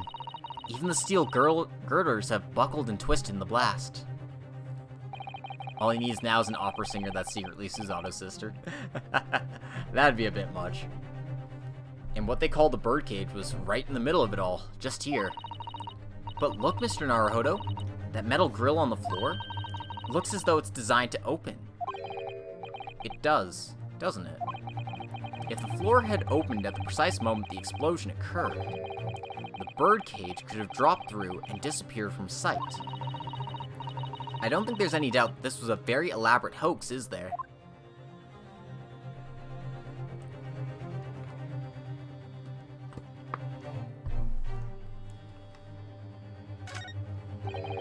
This wasn't here yesterday. Really? But if I'm not mistaken, it's the cage in which the victim was standing before he was apparently beamed through the air. That's right, the birdcage. According to what Professor Harebrain said in court, it's made of wood. Or more precisely, Japanese cypress, I think. And despite having been an explosion and then falling from a great height, it's relatively unharmed. What wonderfully durable construction, wouldn't you say, Mr. Naruhodo? I'd understood that the forensic investigation team had taken it away yesterday to examine it. I suppose they must have brought it back here when they finished their work. But sadly, not with the body inside it. No, that's right.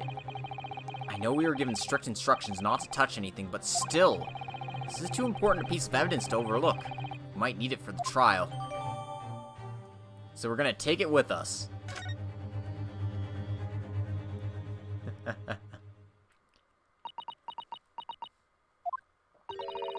You'd already met that masked man, hadn't you, Mr. Naruhodo? Yes. Yesterday, in fact. At Lord Van Zeek's office. I see.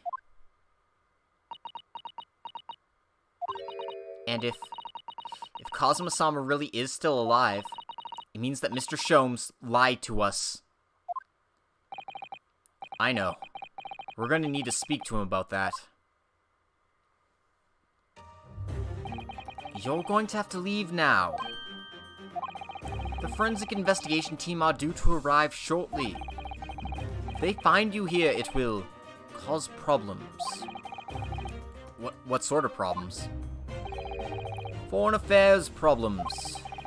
Well, we could do without that. Alright, we'll be on our way. Let's go, Miss Susato. Of course.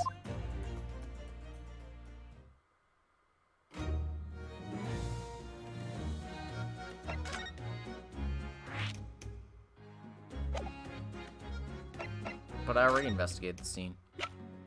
That's weird. Alright, let's take a look-see in here.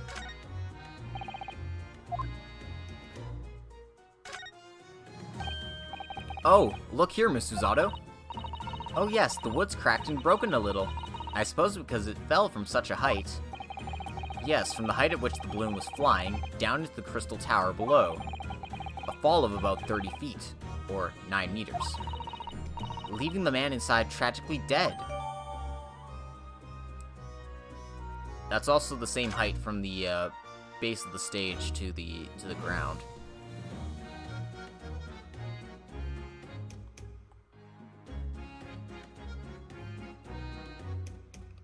Feel like there has to be more here.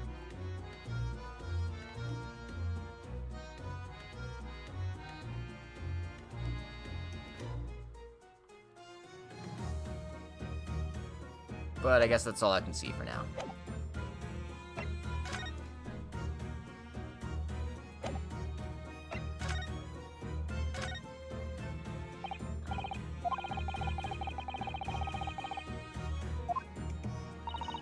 Yeah, alright. It's around here, you can do what you like.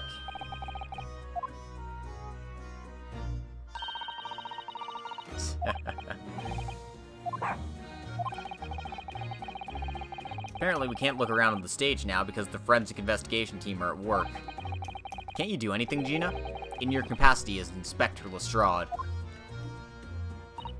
Look, oh, I'd like to help you out. But I'm just a trainee, ain't I? Ain't nothing I can do. When it suits you, yes.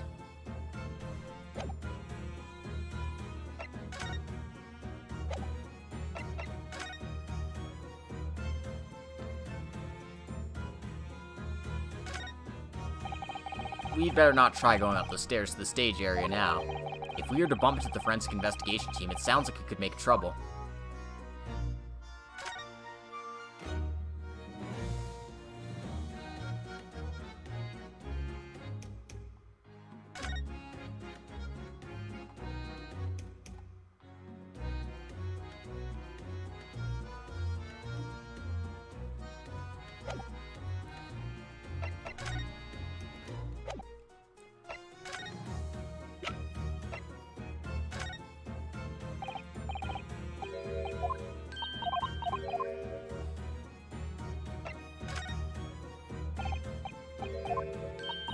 Take a look at this birdcage. How did you steal that from me?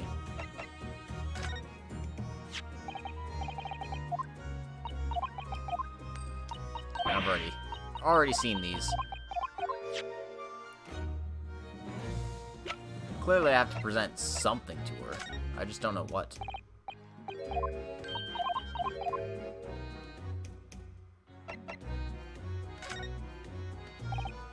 Got that.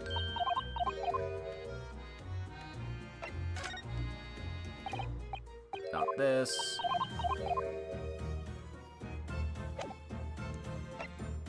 See, when it asks me to move, it says, "Are you sure we've asked everything we need to, Mr. Naruhodo?" But if I go to converse with her... So there must be something I still need to investigate here, doesn't there? Like, but what?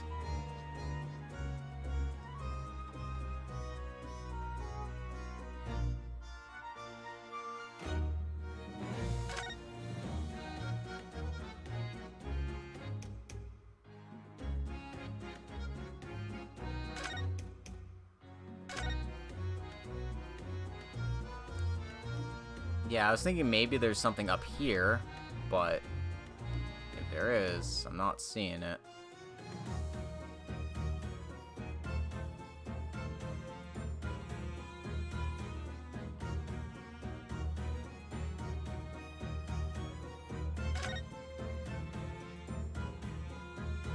Man, I wish I could remember what exactly to do. This also gave you some trouble. Ah.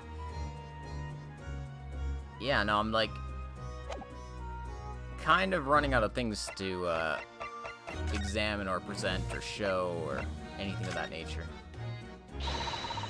There's a bunch of reporters at the trial today, eh? One of them's gonna sketch me in the witness stand. Oh, really? Yeah, I look pretty good, right? And that testimony of mine was spot on.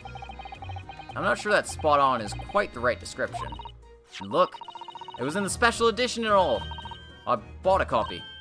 Oh, that's a lovely picture of you, Gina. No, apparently I had to present the paper to her. But I thought you couldn't read. What'd you take me for? I'm cramming every day. Ah, I see. I started at A, and I've already got all the way to E. It could be a long journey for you.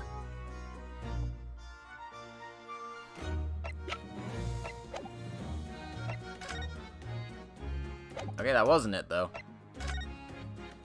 But...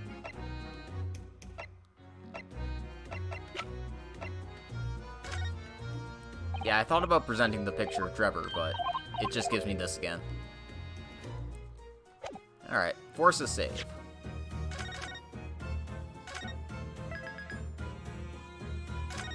The balloon piece, maybe. I think I presented that already, but let's try it again. Gina, would you look at... no. That's not it. What do you think about the photograph of the victim? What do you think about the autopsy reports? What do you think about the crossbow?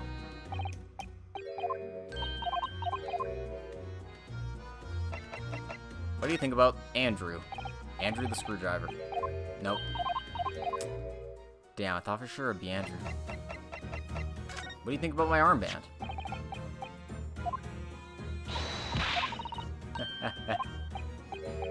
Anything but Odo.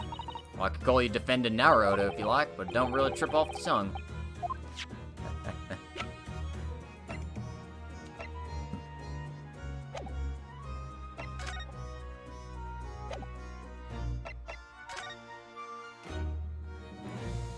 Maybe I have to hold off on this until I can go back up to the stage. For the time being, I'm going to go try going elsewhere.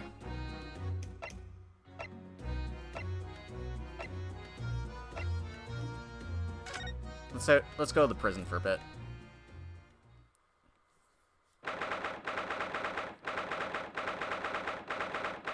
Local prison, cell 11. Man, he's going crazy in there. What's he doing? Oh my, the whole wall of the cell is covered in mathematical equations. And he's still writing more now. Professor, sorry to interrupt. Oh, Mr. Naruhodo, and who is this young lady? My name is Suzato Mikatoba. I'm Mr. Naruhodo's judicial assistant. It's a pleasure to meet you, Professor. Oh, if only I'd met a refined young woman like you sooner. None of this would have happened. No, that's not logical. That makes no sense at all. Oh dear, I'm sorry if my presence here upsets you. I owe you an apology too, Professor. I didn't manage to deliver what I promised I would in court this morning. Oh no. The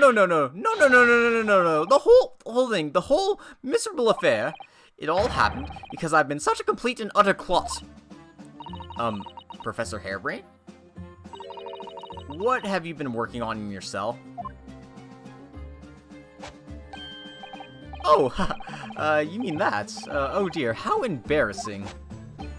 I was suddenly struck by an idea, you see, and I simply had to write it down. The wall was all I had to hand. Oh, is it some new hypothesis? Something to surpass super high voltage instantaneous kinesis, maybe? No, actually, this is my autobiography. Your autobiography? How I was diddled and fiddled by Albert Hairbrain. Diddled. Fiddled. I found I can represent my odd fortune with only odd numbers and an ambitious set of simultaneous equations. Really? I'm going to have to pay back all the loans I took for the kinesis machine, you see. So it's going to be a new serial publication for next month. Part 1, an odd birth and an odd upbringing. You can't beat the man's optimism, that's for sure. I see. Well, for now, would you mind if we talked a little more about the case? Oh, yes. Yes, of course. I've been working through the numbers. I was diddled. I was fiddled by the pair of them. By Asmund and by that aloof engineer Drebber. We're not going to have to sit through an explanation of all these equations, are we?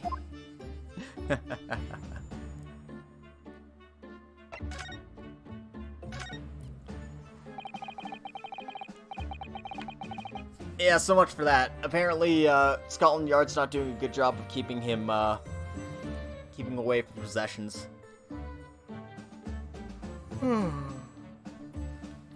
Everything I believed in has turned on its head. My research, Mr. Asmund, the kinesis machine, my hypothesis even. I'm sorry it's come to this. There was really no other way. No, it's not your fault. I wanted to protect my work, but in the end there was nothing worth protecting. It was never my intention to deceive anyone. I didn't want to trick the public. No, of course you didn't. But in court this morning, I realized something. Oh? If you've done something wrong without knowing it, you've still done something wrong. Logically, it makes no difference if you're aware of it or not. Ignorance is a poor excuse. The blame still lies with me. Oh, Professor. He believed in me this morning, you know. Roke did. He believed in my hypothesis. Well, I think that was just a necessary factor in the prosecution establishing its case. No, Baroque wouldn't do something like that. I'm sure he genuinely believed it. Did he?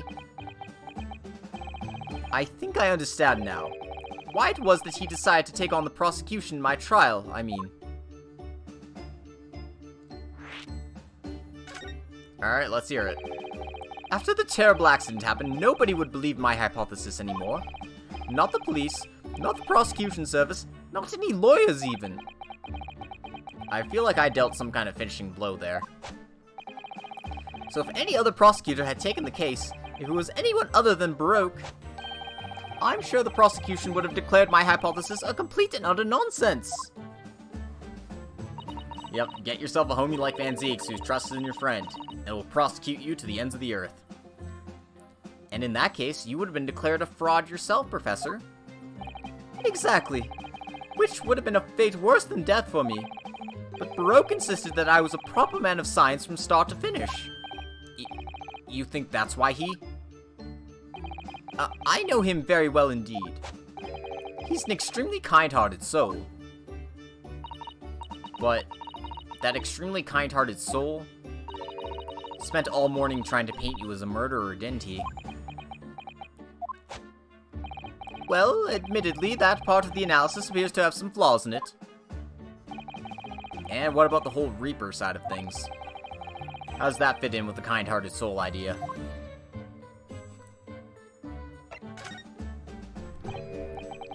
Do you think he set out to trick me from the very start? I'm sorry to say, that does seem likely, yes. When I first met him, he introduced himself as a wealthy financier. He looked over the paper I'd written, and said my work would benefit all humanity and must be pursued. He was so enthused. He was so empathetic. But in reality, he was the mastermind of some vast criminal network, it seems. I still can't believe it. As the machine was essentially a set decoration for some stage magic, it probably didn't require a large amount of investment, actually. But the scale of it wasn't just some small trick. It was a very elaborate feat of deception. All young scientists are full of hope about their burgeoning ideas, full of zeal, but none of us have any money. We want to do research, but we can't afford it. Many of us take on barely legal part-time work to try just to earn a few measly pennies to carry on. To go through all of that, only to be taken for a complete fool. It's too rotten to believe. It is, I agree. And that's why we have to find those responsible and bring them to justice. Mr. Asman is no more, of course, which leaves only the engineer. Mr. Enoch Drebber.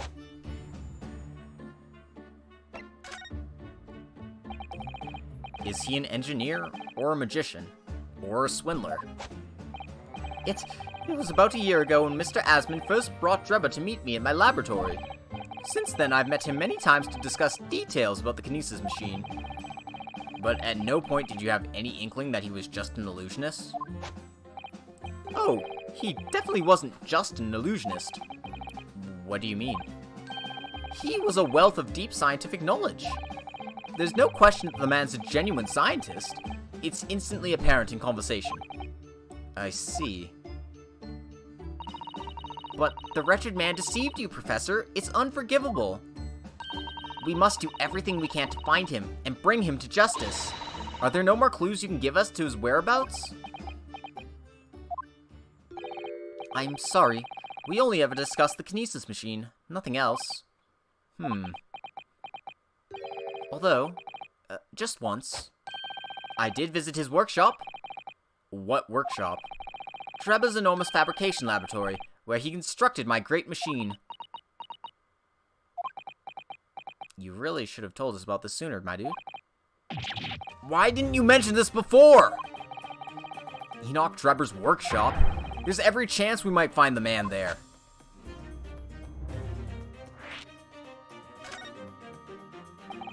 So you've been to Drebber's place of work, then? Yes, just once, you understand. It was an enormous place. Plenty of room to construct the kinesis machine, you see. Where can we find it? We have to go there at once. There's a good chance that we'll find Drebber there. Well, yes, definitely. I'm sure, as in, I'm sure you're not going to want to hear this. but I have absolutely no idea where the workshop is at all.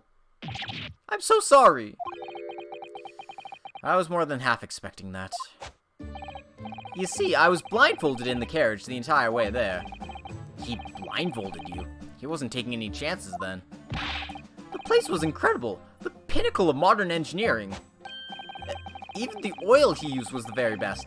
A special French machine oil that's impossible to obtain in Britain. Oh, the indescribable scent of that imported oil. Perfumers across the world should forget their secret formula and use that instead. What do you think, Miss Susato? Oda machine for your next birthday? I've never used any kind of perfume, Mr. Naruhodo, and I'm not sure I'd like to start with that. I don't suppose you know even part of the workshop's address, Professor?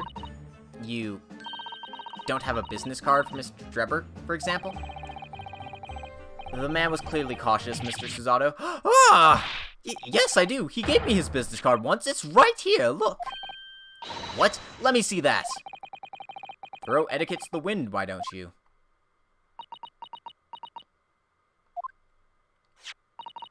Enoch Drebber, engineer. I'm afraid that's all it says. There's no address. No? Oh well, I can't say I'm surprised.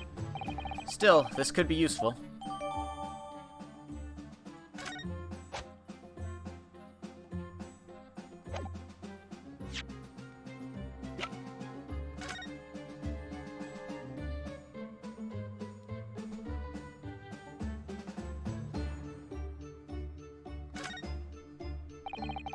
This dark smudge here. I think perhaps it's machine oil. Ah, yes, possibly. Professor Harebrained mentioned something about the oil Mr. Drebber uses, didn't he? He said it was specially imported, very high-quality oil that's impossible to obtain in Britain. Yes, that's right. But more importantly, that's more fragrant than the finest perfume. So, excuse me a moment. Oh, it doesn't appear to have any scent at all. Don't worry, I expect that's just because there's such a tiny amount on here.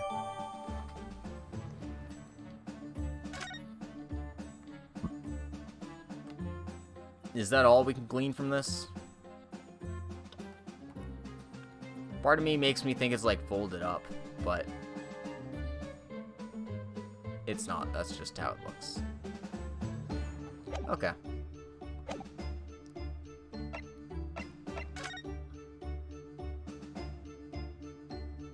Surely the evidence we were given by Professor Harebrained will come in useful somehow.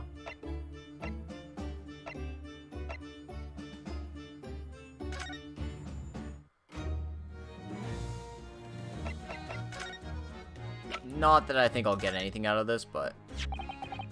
About this, Gina. Yeah, I'm still learning me letters at the moment. Well, I only know A to E, so if it ain't too much bleeding trouble. Oh, actually, Gina, it's the back of the card that's important. Eh? How come? There's just a dirty old smudge on the back, that's all. It turns out that this is very high-quality French machine oil. It has a very particular scent, apparently. You don't say. Let's have a whiff, then. You sure? Well, I don't smell nothing. No, we didn't mean that you should smell it. Oh, right. You mean Toby. His sense of smell is so good he can track people over the oceans, can't he? Professor Harebrained informs us that this oil is unique to Mr. Drebber's workshop.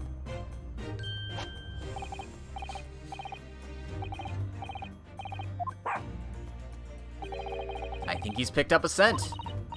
So you mean if he follows the scent of this oil, Toby could lead us to that dodgy cove's workshop? That's right. That's exactly what we were hoping.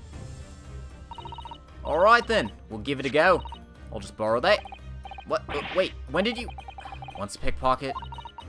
If I can lead everyone to that Drebber's workshop, I'll be the boss's boss before next week. Oh yes, Gina.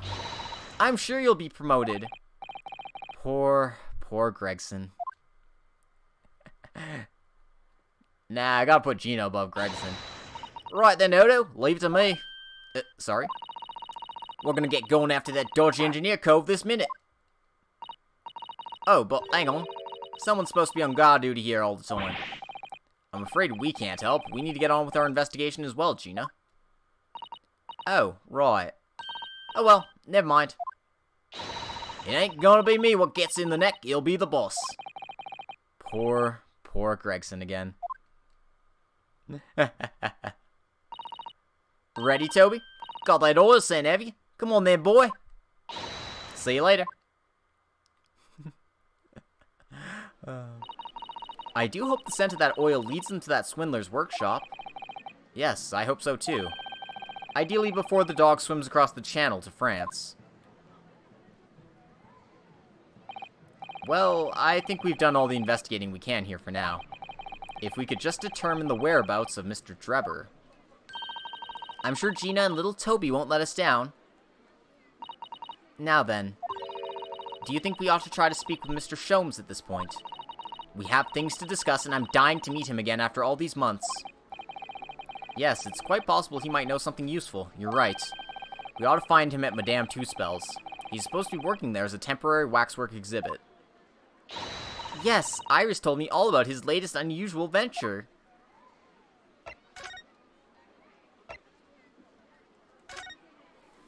Alright, now we can go find Sholmesy. I had a feeling I need more evidence.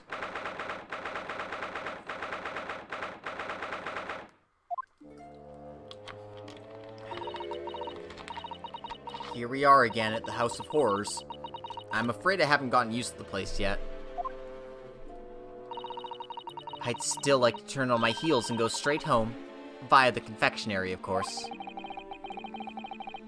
Off to see our idiot and my French witch wifey.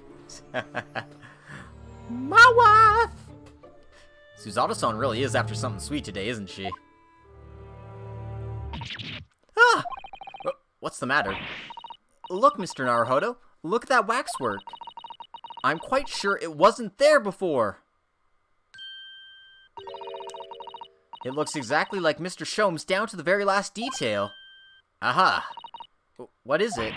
Oh, sorry. I think you'll find that's the temporary waxwork himself. Ah, the friend of my dedicated employee. Oh, yes. Hello again. It's Ryunosuke Naruhodo. I must say, I'm quite spellbound by the great detective. He is a marvel. My precious waxwork is already back where it belongs. You don't mean... But yes, the mystery is solved already. Wow, Mr. Sholmes can really engage his brain when he's hungry enough. Wow. I feel like you don't respect Mr. Sholmes, do you, Naruhodo? So, as you can see, he has returned to his habitual duties. Yes. A witch? Yes! Oh, right. We've got multiple Emma fanboys in the chat right now. Witch powers are too strong. His habitual duties? Alos. Do not disturb, huh?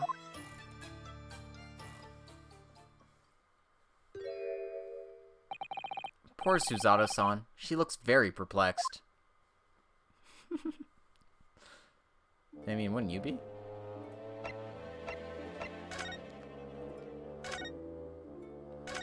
Two Spells is pretty good. I like her. Let's go examine Sholmesy. We really do need to speak with Mr. Sholmes, and I am longing to say hello again. But where is he? Oh my god. Sholmes, please. I think you might find that he's quite nearby, actually. Oh. What do you... Indeed, my dear fellows. The world's famous great detective in waxwork, Sherlock Sholmes.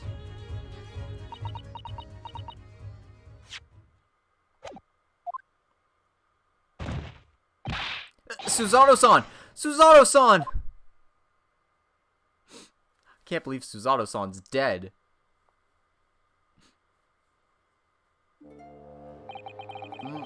My most humble apologies.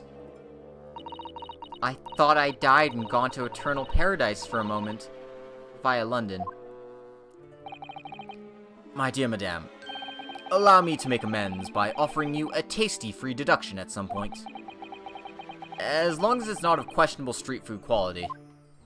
I don't understand. Why are you working as a waxwork here, Mr. Sholmes? Merely a secret identity, you understand, though the case is largely solved now. Largely solved? We're talking about the waxwork abduction, I presume. Indeed we are, my good fellow. As I predicted, it was as easy as proverbial pie. Though I confess, I'm yet to partake of a pie, proverbial or otherwise, or any food so far today for that matter.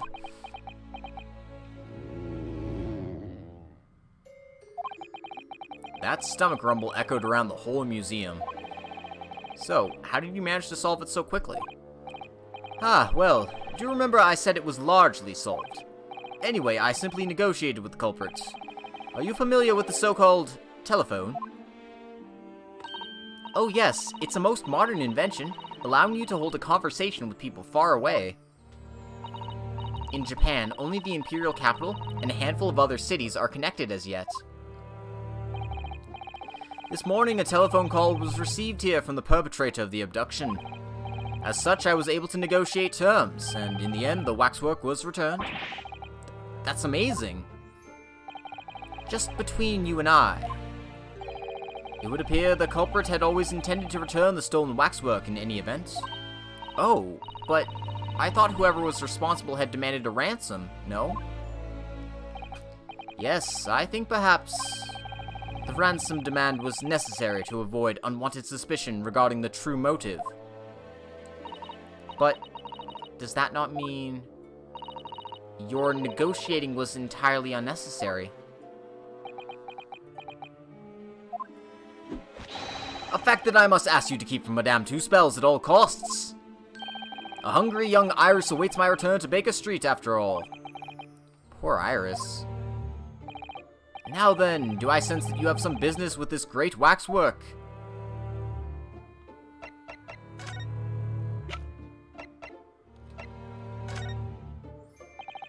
Mr. Sholmes, do you know this man?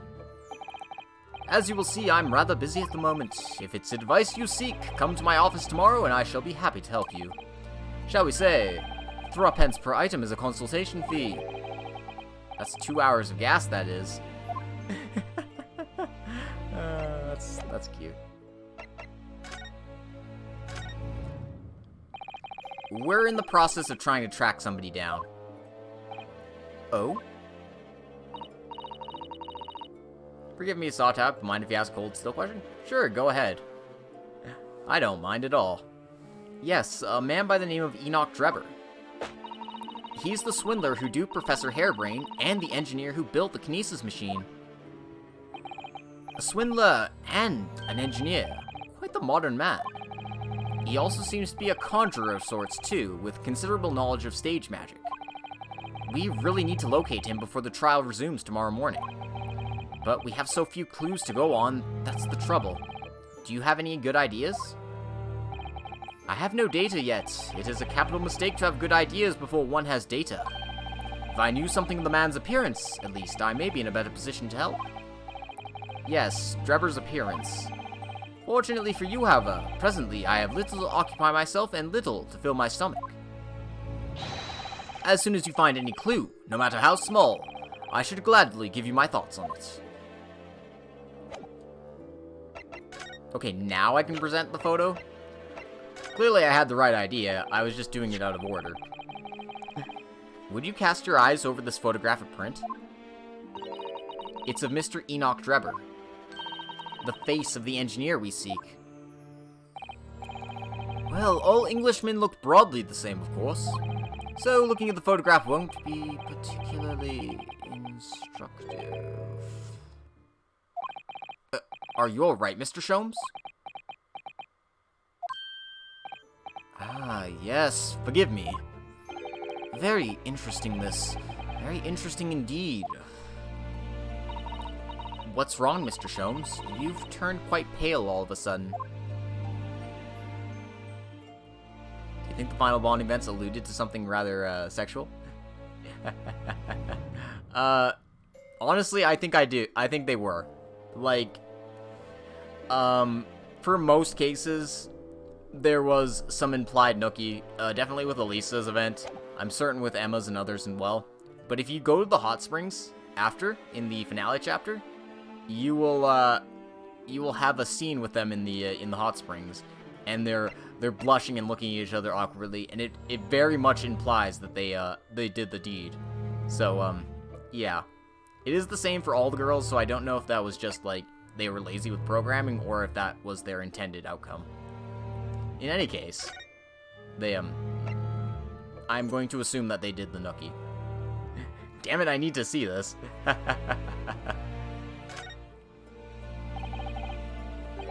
Mr. Sholmes, did you lie to us?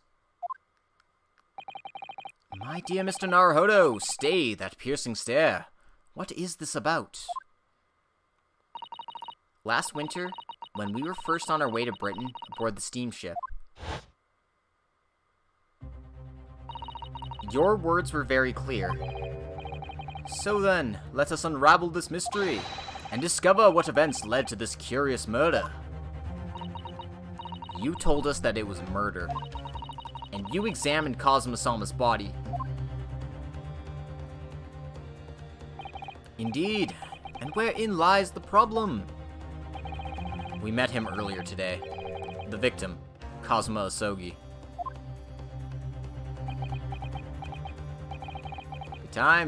Good times, anime cutscenes. You're quite sure? He was wearing some sort of mask, was apparently suffering from amnesia. But yes, I'm quite sure it was Kazuma-sama.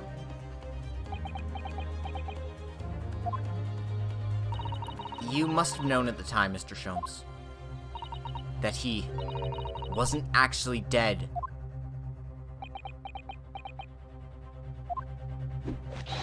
Well, I can only assume I was swept up in the murderous atmosphere of the moment. But the fellow wasn't dead at all! Ha ha ha! Priceless!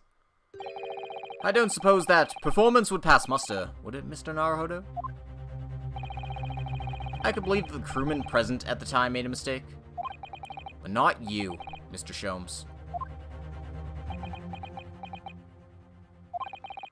I will now tell you something of the first importance, my dear fellow. Great detectives are wont to lie. It will serve you well to remember that. Please, Mr. Sholmes. Tomorrow in court, you will find yourself on the threshold of a very great mystery. For now, I'm afraid that is all I can say. I have a suggestion, Mr. Naruhodo. Will you indulge me? Oh, well, what is it? As I explained to you when you arrived, the missing waxwork has been returned, and I personally reinstalled it in the exhibit from which it was taken, behind those thick curtains. Oh, yes, the Professor exhibit, isn't it? Would you like to see it? For a mere 5 shillings. That's a special one-time only price, you understand. What?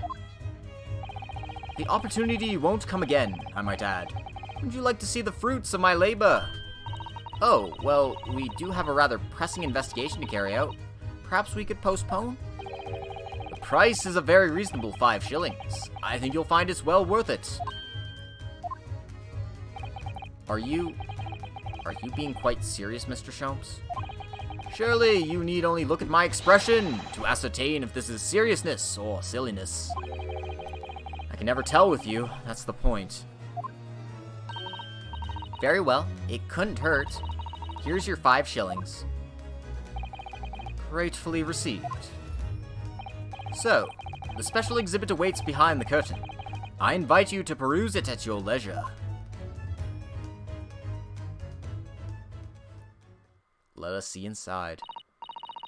Well, the money's been spent, so let's go and see the special exhibit.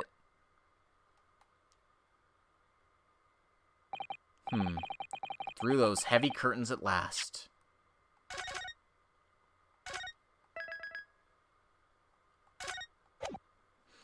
I have a feeling we've got a dance of deduction coming underway here.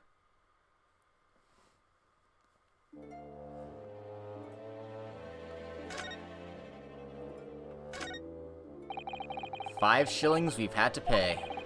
It doesn't seem right somehow that Mr. Shome slipped the money into his own pocket, does it? No. Ah, we could ask Gina to retrieve it for us, using her special skills. Pickpocketing police officers and diddling detectives. Is this what makes Britain great?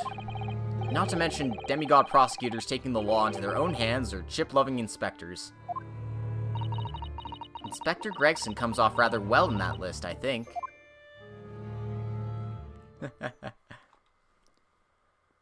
Make Britain great again? Oh no, never. Never, never. It's too late. My latest save was from right before the final battle. Oof. Sorry to hear that.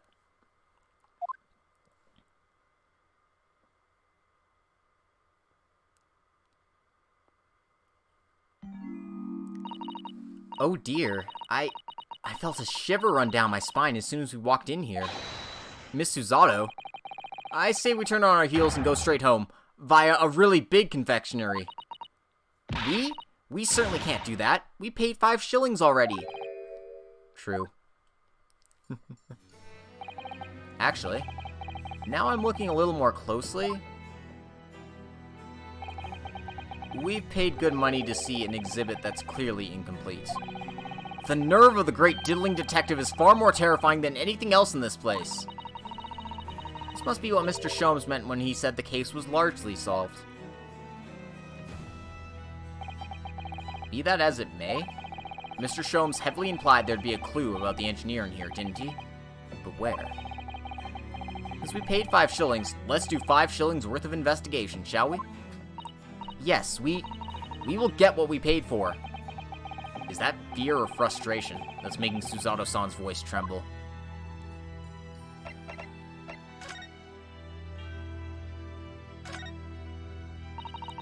This part of the exhibit is just as disturbing as the rest. It looks so real. It seems to be a young man in a white overcoat. And he has a large shovel in his hand, too. Look! Perhaps we should investigate in a little more detail.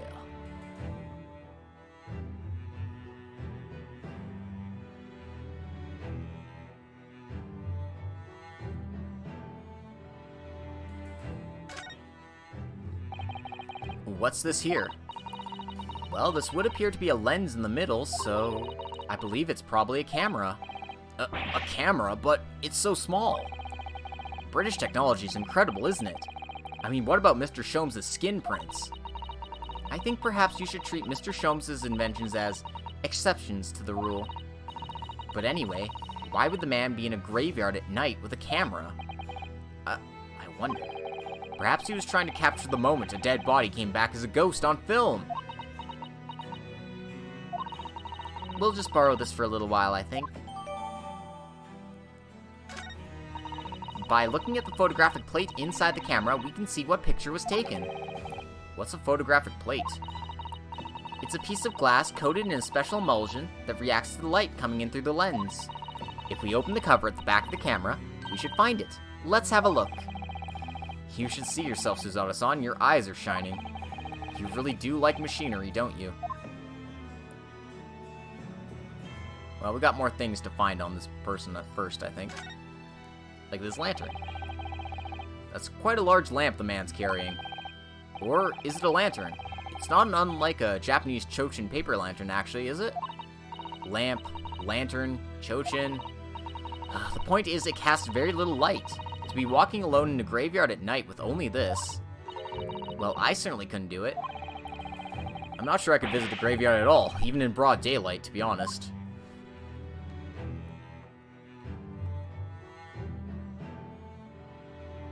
Apparently I can't examine the head at all. I can't see his face very well, can you? Perhaps if I just... Do you think you should be manhandling the exhibits, Mr. Naruhodo? I'll put it back exactly as it was, don't worry.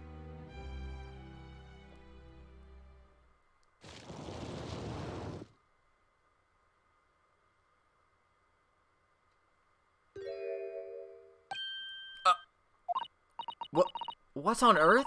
How can... I don't believe it. A black monocle! Mr. Naruhodo, is it possible that this man is... Yes. It's Enoch Drebber. The color of his hair is different, but it's unmistakably him.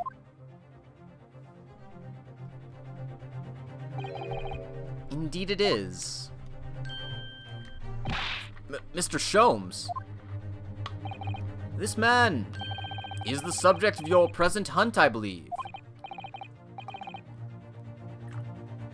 Yes, that's right. Just who is this man? Why is he here in this exhibit? And why does the convict behind him have no head? The head was missing when the model was returned by the thief who stole it. What a surprise. So then the case isn't yet solved, is it? Did I not say so myself? Largely solved were my words, I believe. But I must locate the missing head. Tout de suite, as Madame would say, or I'll be in grave trouble. A very hungry iris still awaits my return to Baker Street, preferably with rations.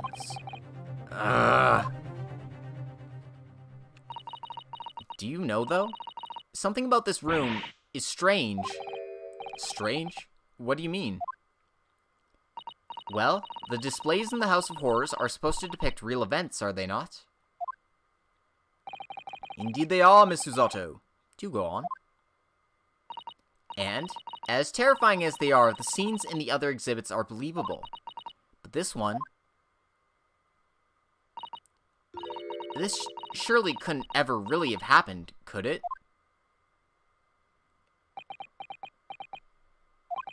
I think it's time I educated you a little.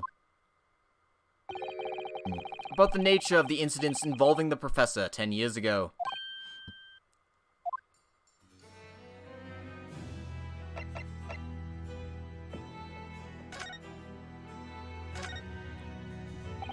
I believe I told you a little about the professor yesterday, did I not? He took the lives of 5 victims, everyone being either a member of the aristocracy or royalty. All were attacked by an enormous hunting hound and had their throats ripped from their bodies. Oh gosh, an enormous hound? How awful. After taking the life of his 5th victim, the killer was apprehended. It was a case of unprecedented magnitude in Britain, you understand. Accordingly, the professor was tried in a closed court. No members of the public were permitted. A closed court? So you mean that the professor's identity? As you've surmised, my dear fellow, his identity was never made public. Naturally, he was found guilty and was summarily sentenced to death by hanging. He was buried in a grave at Lowgate Cemetery, which adjoins the rear of the prison which he had been held. However, that was not the end of the affair. Oh. The very night that he was buried, the convicted man came back to life. Came back to life? He clawed his way out of the ground and emerged into the moonlit graveyard. The exhibit here depicts that very scene as described by the sole witness to those chilling events. There was a witness? But of course, my dear fellow, it was none other than the young man in the white overcoat over there. Enoch Drebber. He saw it happen?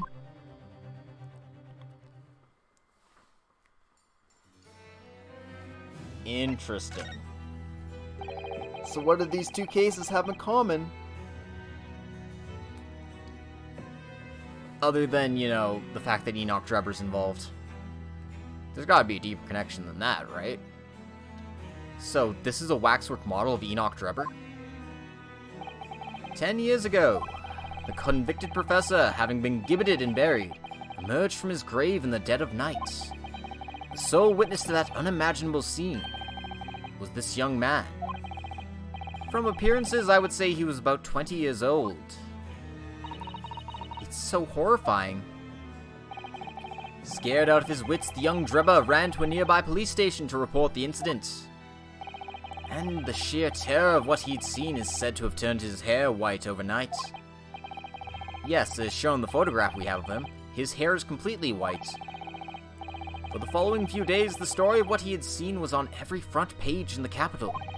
The public was frantic for every last detail about the killer who'd come back to life. As you've seen, an exhibit was even created here at Madame Two Spells. I can quite understand why the man's hair turned white, certainly. But what I don't understand is what Mr. Drebber was doing in the first place. In a lonely graveyard in the middle of the night.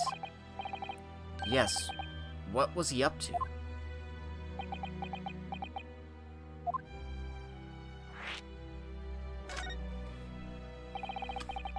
The professor's acts of terror threw London's upper classes into complete panic 10 years ago. It was a great scandal, one might say, at the very highest levels of society. And since the killer's identity was never made public, rumors abounded. After all, no killer had ever before systematically employed a dog as a weapon of murder.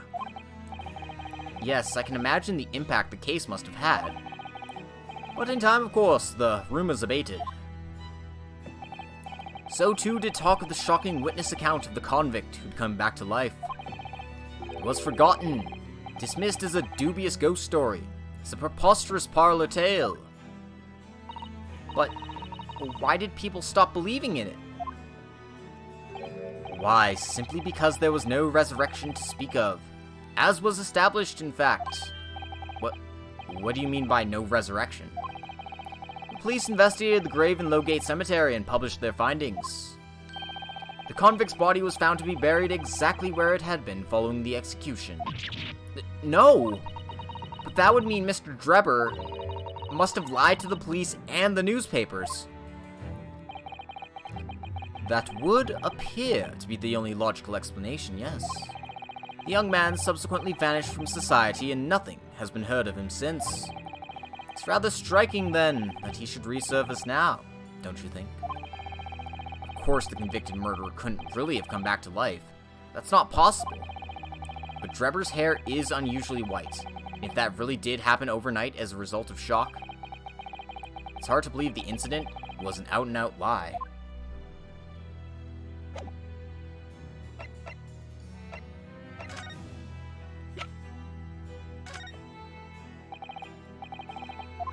Oh. He has no interest in this, but I want to examine this.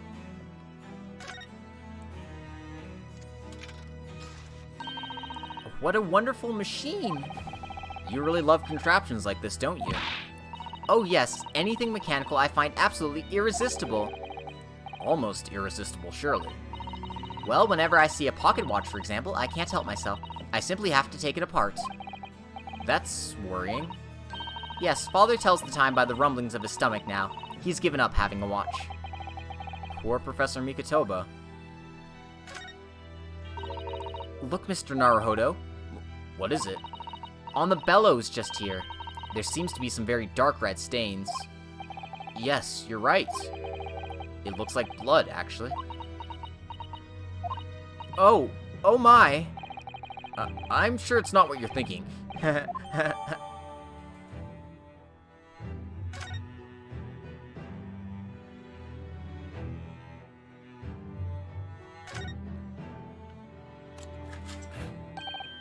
Oh look, the cover came open. Yes, now, there should be a glass plate inside. You have to change the plate with each new photograph you want to take, you see. Is something wrong? There's no plate. It's been removed. Oh, what a pity. But I suppose if you think about it, this wouldn't be the actual camera that was used at the time. Just the waxwork. Just like the waxwork isn't the actual person. So we'd never have found a photographic print of the executed convict coming back to life anyway. Oh, yes, you're quite right, of course. Of course, it's Auto-san. She looks devastated.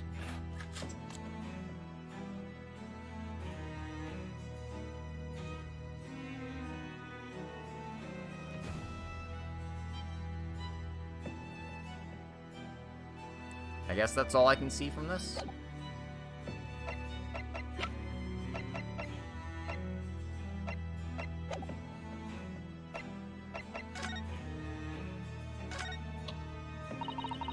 This must be the killer, the fiend known as the Professor.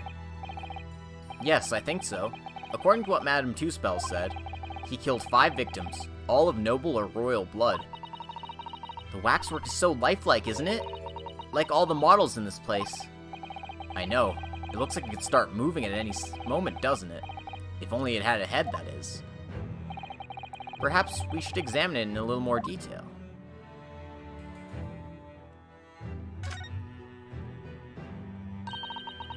So this is the condemned man. Yes, the so-called professor. Then perhaps his head was chopped off by a guillotine. But unable to find peace, he emerged from his grave as a headless ghost.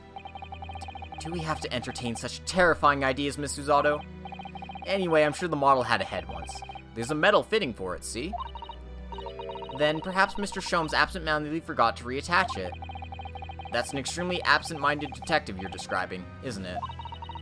Or perhaps the thief absent-mindedly forgot to include the head when he or she returned it to the museum. And that would be an extremely absent-minded thief.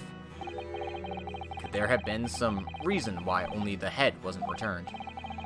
Well, whatever the reason, it means we don't know what the face of the infamous professor looked like, do we? Oh.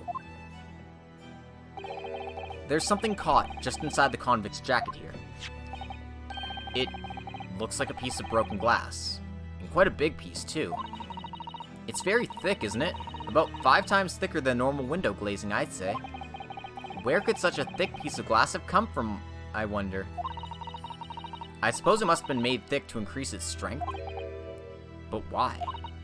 Well, perhaps because the glass had to span a particularly wide area, such as in a big building, like the Crystal Tower, for example.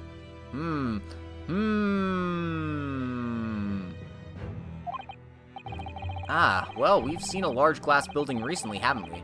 And some of the glass was broken, too. You don't mean... Exactly. The Crystal Tower at the Great Exhibition. But why would glass from the Crystal Tower be lodged inside this waxworks jacket? Because it was needed to stage a crime scene, obviously. Makes you think, doesn't it?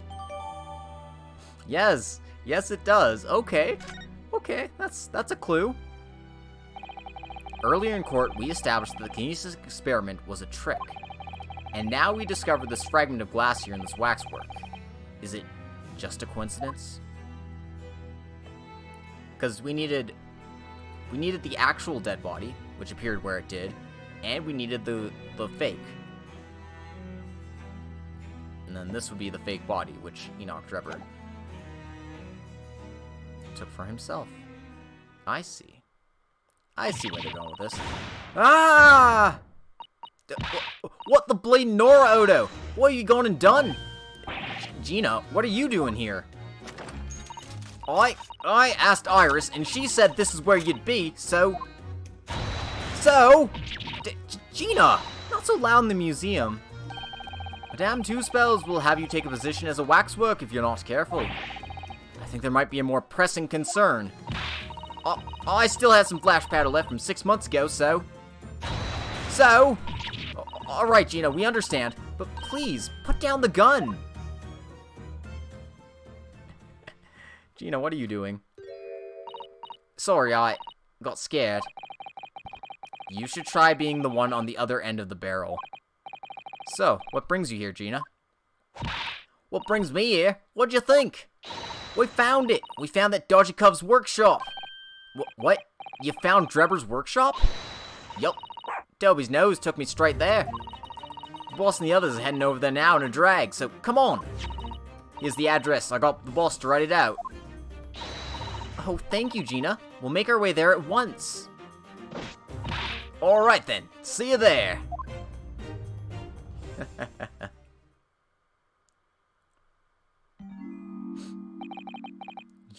You go. Don't mind me. I'll just stay here, being still. What?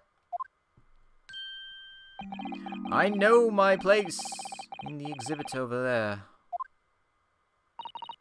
Oh dear. Someone is feeling sorry for himself. Let's go, Mr. Sholmes. You're coming. Your words hearten me, I must say. But if I were to shirk my duties here, Madame would have me pay monetary recompense, and Iris's dinner plates would be empty. Forget that! I'll pay for everything! Then there's not a moment to lose, my dear fellow! I shall hail a carriage at once! No offer to share the cost for Mr. Sholmes, then? I shall gladly pay half, Mr. Naruhodo. Thank you, Mr. Zato. Right, let's go.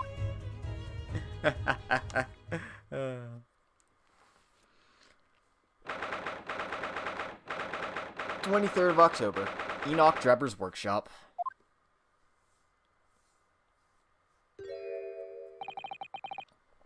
That looks like... Oh, it's another super high voltage instantaneous kinesis machine. Indeed, it would appear so, though only a prototype, naturally. Ah, so you got here then. Gina, well done for finding this place. And in such little time, you've really worked miracles. It's Toby is the miracle worker. Ah, thought you lot would show up before long. Hello, Inspector. That's one knitted brow. He looks like he's eating a lemon, not a bag of fish and chips. So, Inspector, is there any sign of the engineer? Sadly not. We didn't find a soul in here. Oh, what a shame. Well, thank you for letting us know about this place and giving us the chance to investigate. According to what Gina tells me, we only found it thanks to a clue that you lot turned up. I wouldn't want to say, go to Paris with a debt of gratitude unpaid now, would I? Thank you. Anyway, if you're hoping to snoop around in here, I'd get cracking. Lord Van Zeeks and the forensic investigation team are on their way here as we speak. Them again? Imagine you got the picture by now. They don't take too kindly to lawyer types. Right. So then, my dear fellow, let's turn this place upside down whilst we have the chance. You Sholmes. Pardon? They take even less kindly to great detectives than they do to lawyers. Ah, ha, ha, ha. Very droll, Gregson. Very droll. But you may consider me nothing more than an inconspicuous waxwork model. Right then. Let's see what we can find in here. Alright. This is... It's a European-style quiver of arrows, with steel bolts inside. Oh, do you suppose? Crossbow bolts, these. And just the right size for the bow you lot turned up at the exhibition grounds. In other words... Yep, that's more evidence to support your theory. All goes to show that Drebber was the one pulling the strings behind the scene of this whole scam.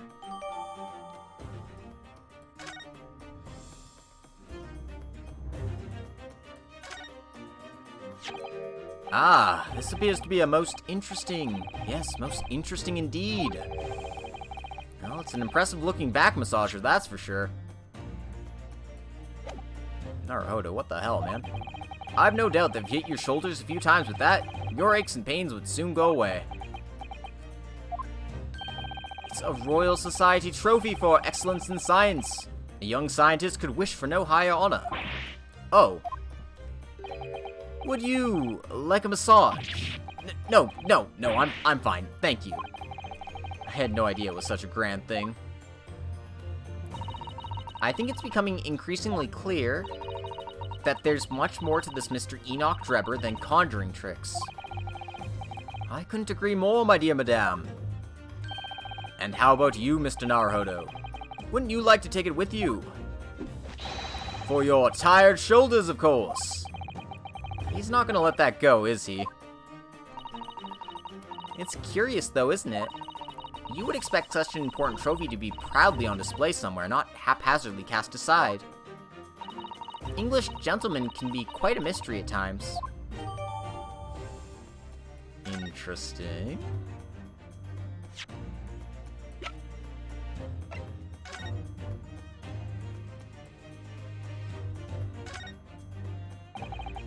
This piece of glass is almost as thick as it is wide. Yes, I've never seen anything like it. If you compare it to a human, only Mr. Sholmes has such thick skin. There's really no need for such a comparison, Mr. Naruhodo, as you well know. Anyway, it can only be from the Crystal Tower, surely. Yes, I think so too. It was probably made especially to meet the demands of that great structure.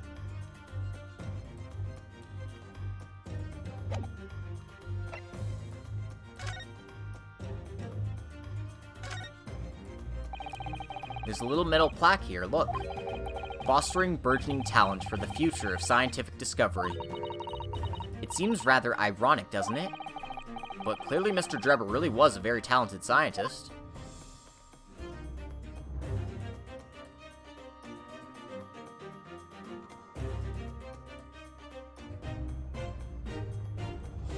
Okay, I'm not seeing anything else here.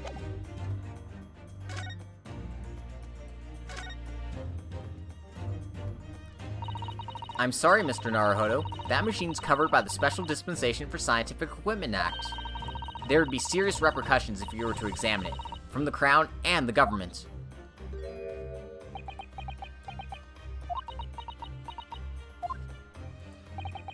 Well, those two don't seem to be holding back. It's quite hollow inside. No working parts or devices of deception to be seen, my dear fellow. No loose change dropped on the floor or nothing. Not even a bone for Toby here, my dear fella. British people are very much ruled by their own ideals, aren't they? I think that's just these two, Miss Susato.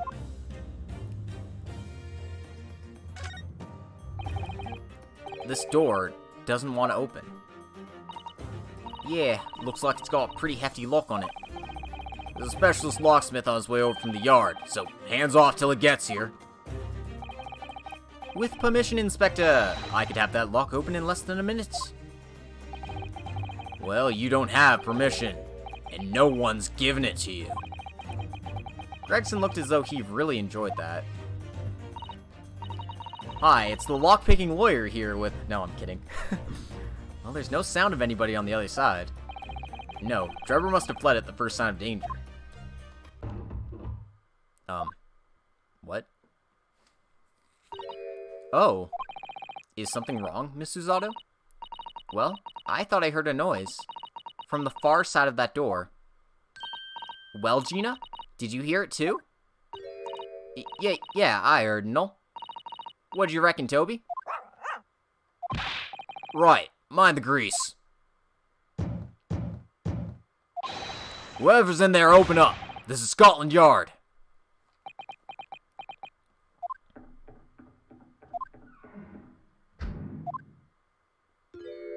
Well, it sounds like he just ran off. Oh my, someone is in there. This rotten, bleeding lock. My dear Gregson, as I said only minutes ago. If only it were countenanced, I could unlock that door in less than a minute.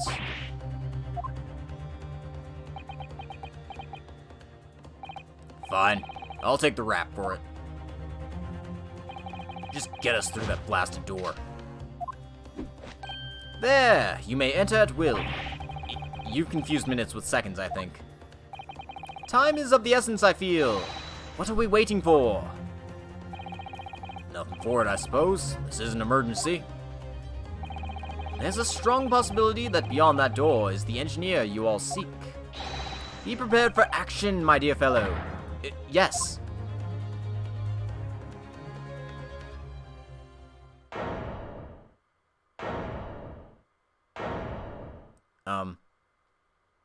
That's a bomb. What? What's happened in here? Why is everything upside down? Rats, there ain't no one in here after all. But there must be. It was only moments ago that we heard those noises. Maybe that was the sound of Drebber running away. But there's only one door into this room. And no windows that could afford an escape route. Those skylights are too high.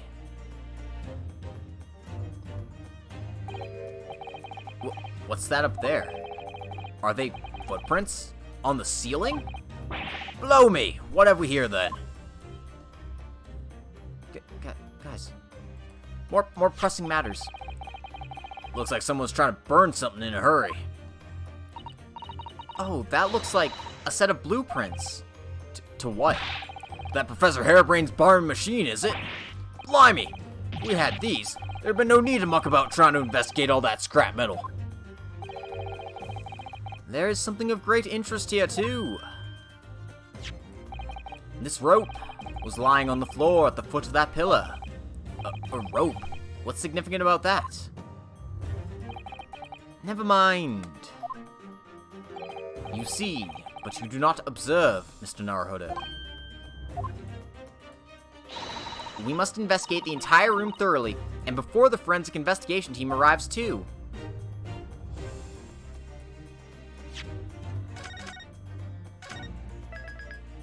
We're gonna save again.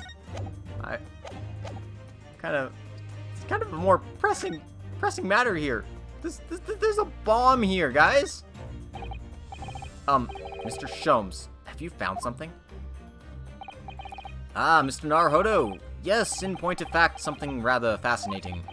What do you make of this? Let's see. I've never seen anything like it before. It looks like a bundle of thick cigars wrapped up in a large watch to me, but Miss Susato? What's the matter? That's a... Surely that's a time bomb, isn't it? What? Did you say... a time bomb? Sorry, but... what is a time bomb, exactly? Yeah? You truly are one of a kind, Mr. Naruhodo. I won't take that as a compliment. You don't know nothing, do you, Odo? You haven't got a clue what it is either, have you, Gina? I invite you to consult a dictionary later, Mr. Naruhodo.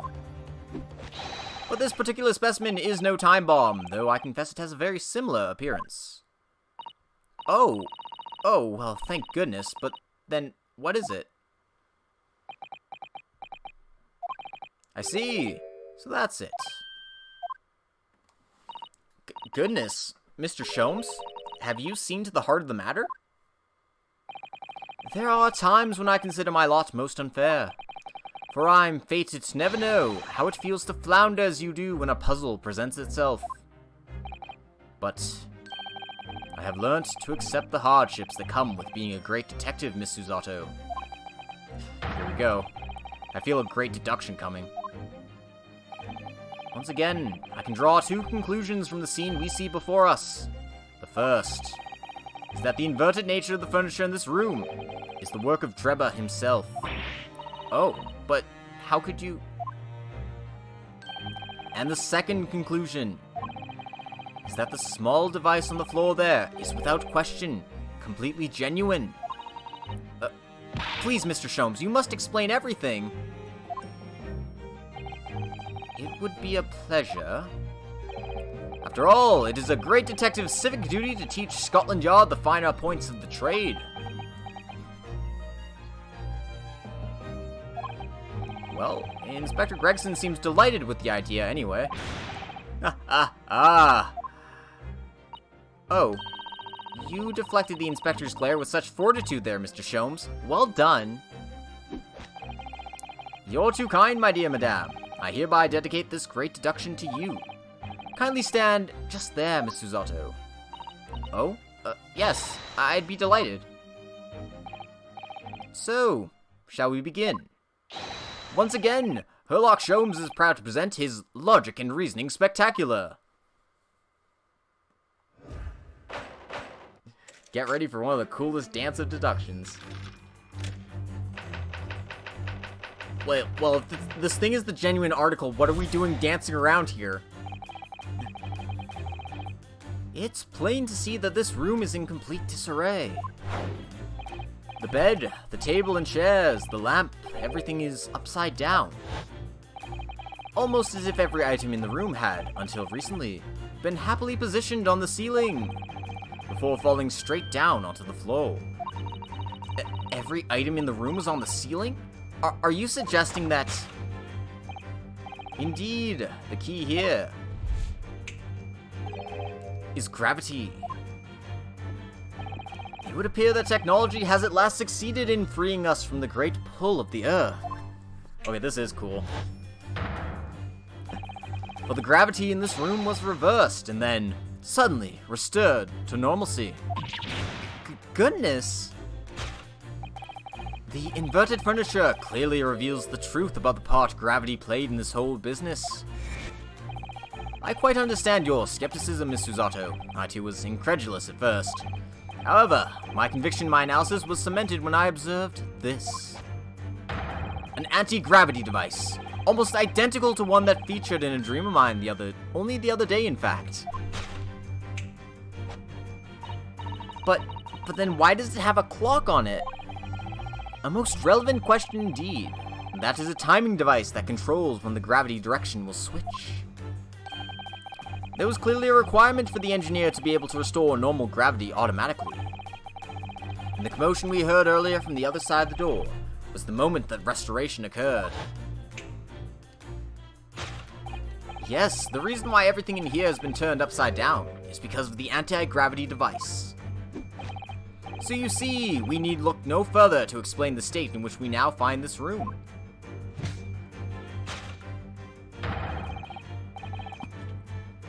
The direction in which gravity acts in here was reversed by Mr. Drebber, before being restored to normality in an automatic fashion sometime later by the timer device.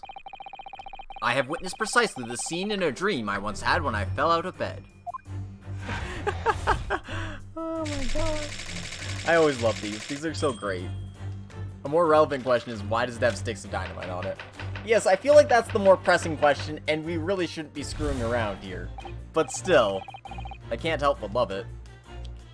Now, let us consider the next conundrum. What was our engineer friend's aim? Indubitably, the greatest clue we have to explain his actions is above our heads. Yes, how is it possible that there are footprints all the way up there on the ceiling? Question whose answer will lead us neatly to the truth, my dear madame. The reason there are footprints on the ceiling is because of the nearby skylights. Of course, Drebber's aim was singular, to escape. However, there is but one way into this room, excepting the skylight, that is.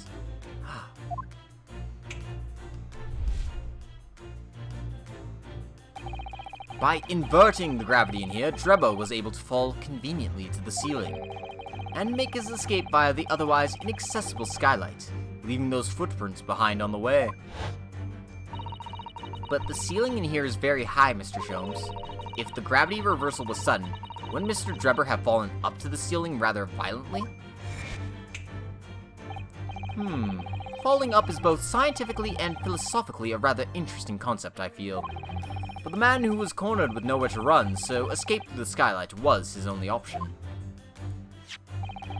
You may recall that I found this in the room earlier, which I believe offers a solution. Oh, the rope! To reach the intended destination, what better tool than this rope? By anchoring one end to the wall, the man was able to lower himself safely to the ceiling. Which explains how Drebber was able to escape this room before our arrival.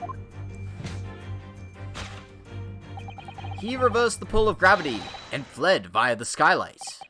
And personally, I should very much like to reverse the pull of gravity again now, just for fun. Oh man. These are always so great. Thus concludes Sherlock Sholmes' great deduction of this topsy-turvy puzzle.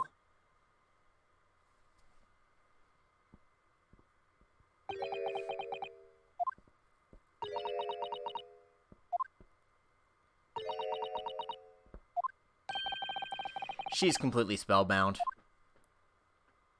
Mr. Sholmes, there is just one thing that troubles me. I would expect nothing less. You're destined to be troubled by just one thing for the rest of your life. The thing is such a thing actually possible? An anti-gravity device, I mean. I would say that with the man's current scientific knowledge at the turn of the 20th century, it's no more possible than instantaneous kinesis. So not at all. But your whole deduction hinges on it!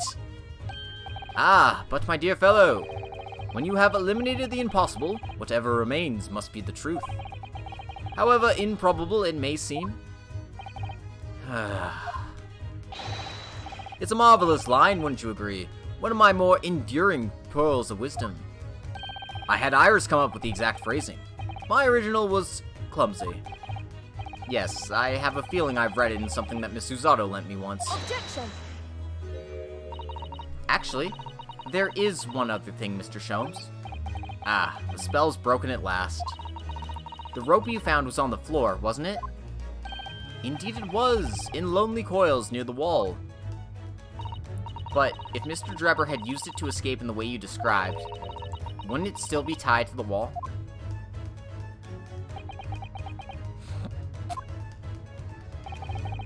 Mysteries inevitably unravel in the end, as I think you'll find, do ropes. And as evidence of such, you need only look at the mystery we faced in this room, now skillfully unraveled. That argument is as circular as the coils of rope. I think perhaps we might need to give Mr. Sholmes the usual little helping hand. I'm sure with some minor corrections, the great detective's deduction will lead us to the truth. Yes, you're right. And we must do it quickly, before Enoch Drebber gets too far away. Oh, I'm starting to drop some frames. Hopefully that stays. If you're ready, let us resume. I'm not ready. Give me a moment. What is causing this?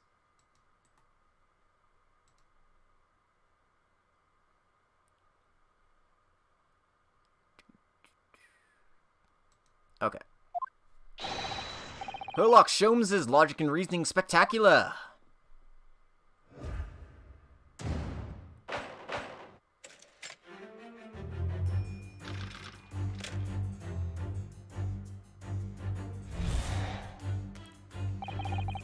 Alright, so let's follow along until we get to correction here.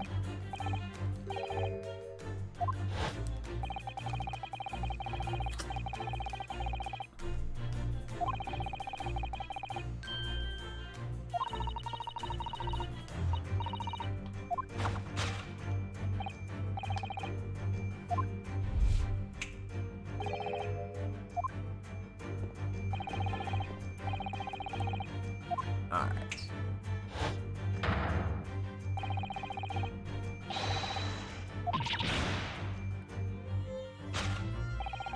The inverted furniture clearly reveals the truth. It does not. To think gravity could have been reversed in this very room, I find the whole idea utterly enthralling. Only Mr. Sholmes could conceive of such an explanation. But the man himself admitted that it was a scientific impossibility, so... Yes, you're quite right. We must completely discount the idea at once. Ooh, that's unusually merciless of you, Miss Uzato. When you have eliminated the impossible, whatever remains must be the truth.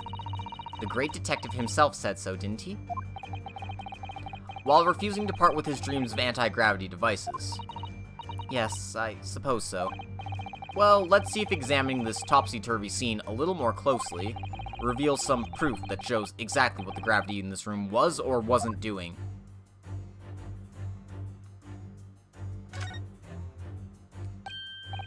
Oh, look, Miss Uzato. When everything seems to be upside down in here, this safe is conspicuously the right way up. Have you noticed? Yes, that's true. But look more closely at the safe's feet. Oh, that's a lot of very large bolts fixing it to the floor. Think before you speak, that's what you wanted to say, isn't it? I really put my foot in my mouth there. I certainly didn't say that. I was going to suggest it was the safe, but...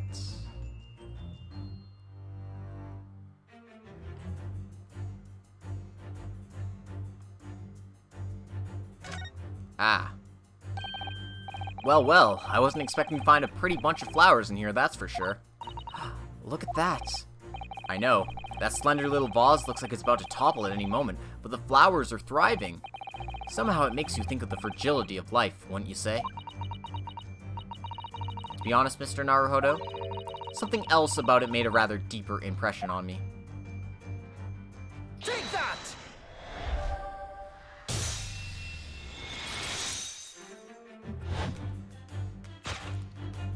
The upright vase clearly reveals the truth about the part gravity played in this whole business. Upon my word, Mr. Naruhodo, you surpassed yourself by completely turning my argument on its head. Trying to impress your assistant here, perhaps? No one is trying to steal your spotlight here, Mr. Sholmes. Trust me. As you rightly say, though it appears at first glance that all the furniture in the room is upside down. This unassuming slender vase is standing keenly to attention.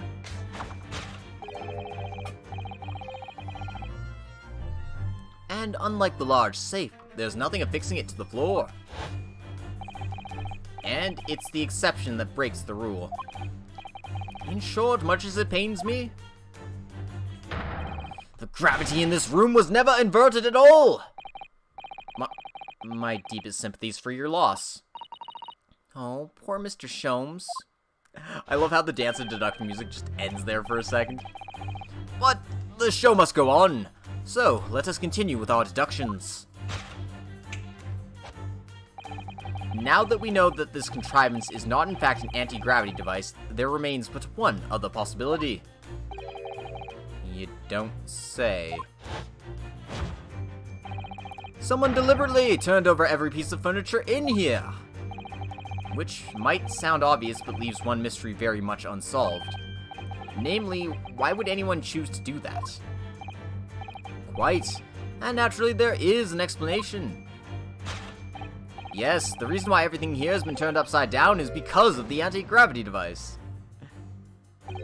He's absolutely determined that this device must have something to do with it, isn't he? I'm afraid the lure of an exciting scientific explanation is too strong. Well, there's no doubt that somebody did this. Somebody turned all this furniture over. So whoever it was must have had a reason. I'm afraid nothing comes to mind at all, though. Well, let's look around and see if the answer presents itself.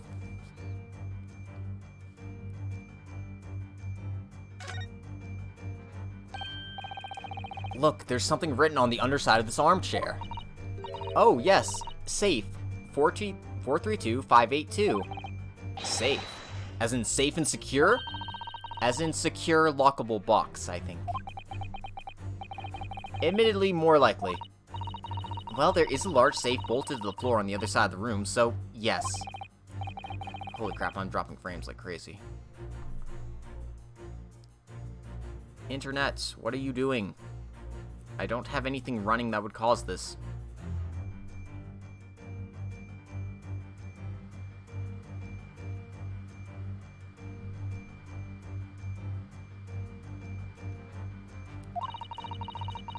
I wonder why it's written here, though. Is there anything else I can examine while I'm here?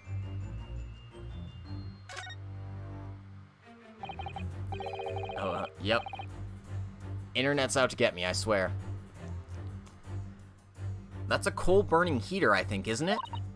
Yes, it is, but it's not just for heating, you know. You can grill on it, bake in it, boil it, and steam things with it. It serves all sorts of purposes. That seems like having your cake and eating it, too. Not unlike a heated kotatsu table with a nabe hot pot, Mekon orange, a cat, and an elderly relative. Oh, you mean it seems too much? I suppose perhaps it does. But you realize only some of those things on your list are edible, don't you? Alright, I think this is what we Take that!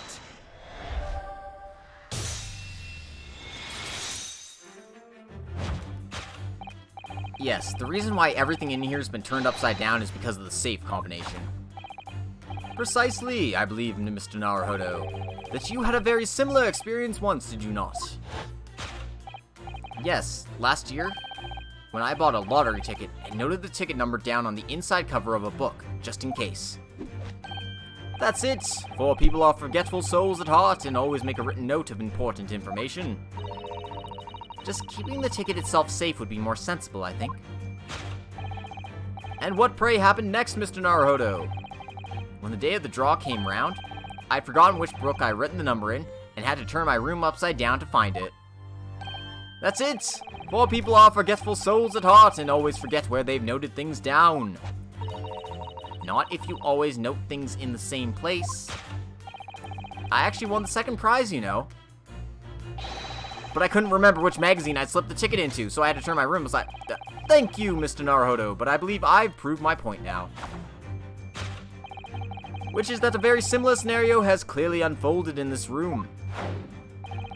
Finding himself requiring access to the safe, the occupant of this room needed the combination code. He remembered that he'd written it on the underside of a piece of furniture, but forgot which one. Leading to the state in which we now find the room. He certainly did. Yes, Mr. Drebit overturned all the furniture in here, in a desperate hurry, to locate the combination code that would unlock the safe.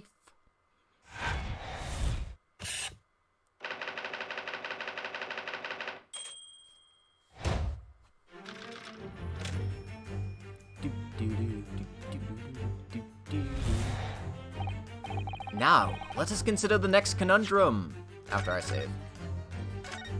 So my internet's gonna go fucky wucky, then I wanna be prepared. Now, let us consider the next conundrum. What was our engineer friend's aim? Indubitably, the greatest clue we have to explain his actions is above our heads. Yes, how is it possible that there are footprints all the way up there on the ceiling? A question whose answer will lead us neatly to the truth, my dear madame. The reason there are footprints on the ceiling is because of the nearby skylight. Well, if a change in the direction of gravity can't explain it, then how did those footprints get there? Yes, I feel as though that particular mystery has just become even harder to solve. I can't think of any other way to explain it at all. Life was so much simpler in those halcyon days when gravity could be reversed. It was minutes ago, and those halcyon days never existed in the first place. Well, I suppose we must simply put our faith in Mr. Sholmes and observe the area in more detail. Putting our faith in Mr. Sholmes is what gets us into these situations in the first place.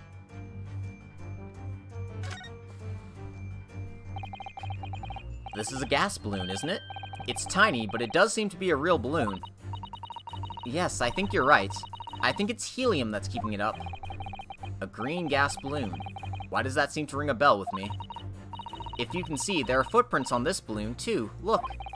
Oh, yes, surely that's a clue, isn't it? Though what it tells us, I'm not sure.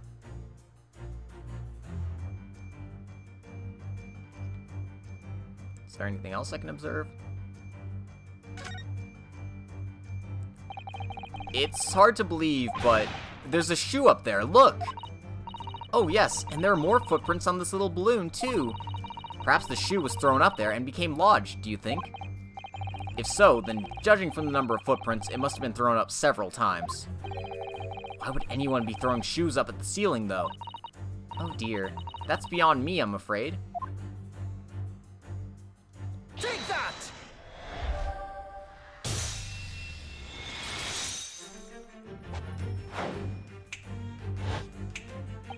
The reason there are footprints on the ceiling is because of the nearby shoe. And on closer inspection, there are clearly footprints all over the balloon as well.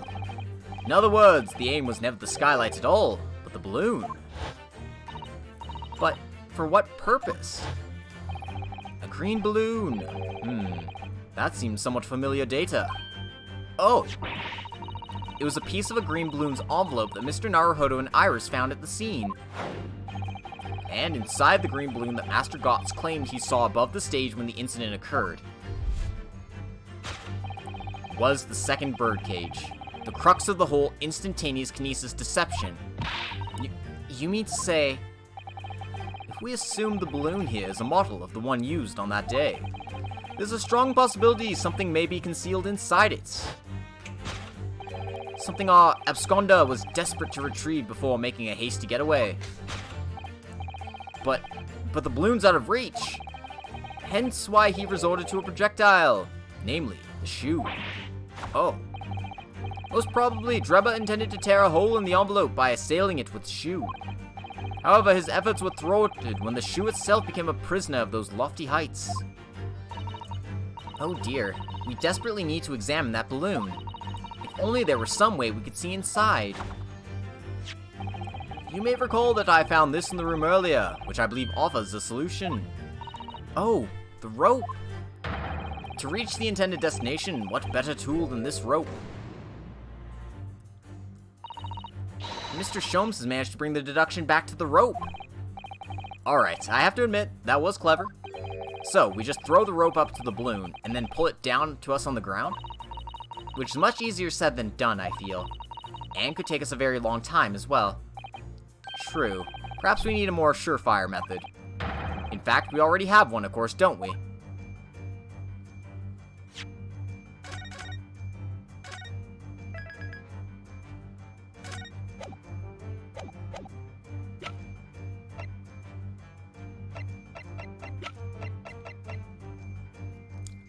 Let's go, crossbow! Take that!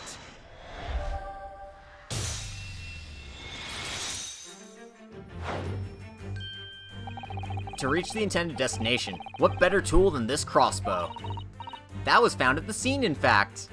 Channel your inner Kevin. Yup. And in all likelihood belongs to Mr. Drebber. The man had only brought it away with him that day. He could have avoided losing a shoe at such a critical time as this.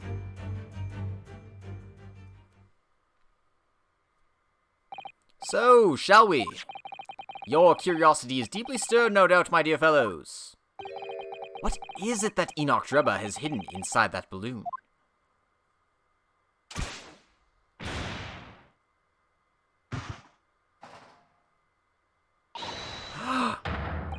What the? Crow's last name's German for crossbow. Armbrust makes sense for crossbow. Yeah, I can see that. A waxwork? Indeed it is. A waxwork head inside a metal mask. A mask that is shut tight and fastened with a strong and quite impenetrable lock. So we can't see the face inside. That means... just a moment. This is the head of a waxwork model? Does that mean... Oh goodness! I see you've joined the dots, Miss Susato. Excellent. Of course!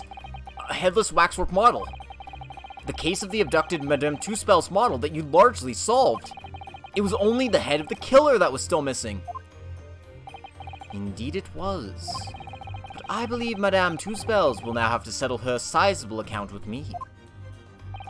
This, as you have now surmised, is the head of the infamous professor. Yes, but why is it here? This conclusively confirms my suspicions. The man responsible for stealing the professor from Madame Two-Spells and returning it sans tête earlier today was none other than Enoch Drebber. This is incredible.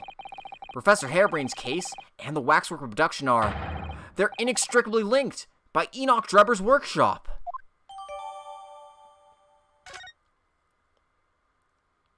Okay, but what about the time bomb, guys? Well, it appears our logical pleasure cruise has come to an end, my dear fellows. All that remains is, yes, to speak with the architect of this adventure. The architect? You mean Mr. Drebber? As it seems quite impossible that he escaped via one of the skylights. Obviously, the man must still be here in the room. What? And his location should be abundantly clear. If you simply reflect on the journey we've made together during this deduction, Enoch Drebber's right here, somewhere in this room. So, Mr. Naruhodo, will you do the honors? Yes, of course. Mr. Drebber's hiding place must be the...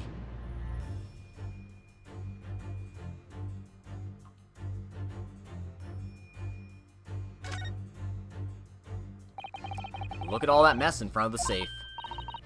Yes, plans and accounting ledgers. Almost as if someone was in a hurry to empty the contents of the safe, in fact. Take that! You mean do your job for you? We've basically always been doing that since we met. Before we gained access to this back room, we heard noises from in here. Which tells us the engineer was still in the building at that point in time. He was in fact searching for the combination to his safe. And pressed for time, made no attempt to right the furniture that he overturned in the process. From which we can deduce that his search for the combination happened very recently indeed. In summary, Mr. Enoch Drebber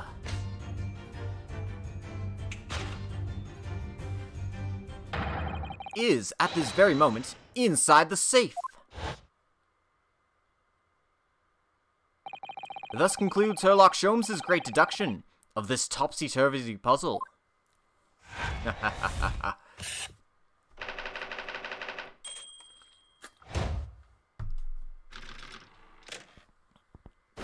Deduction complete.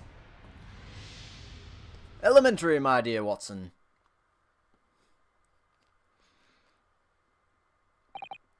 So, Mr. Naruhodo, I think perhaps it's time we ended this game of hide-and-seek, don't you? By opening the safe, you mean? What else? Let's see. The combination was 432582. I knew that. Alright then. Here goes.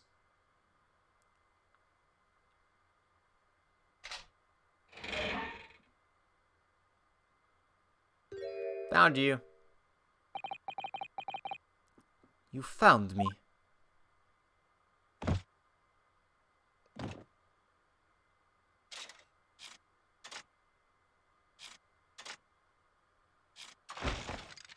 The fuck?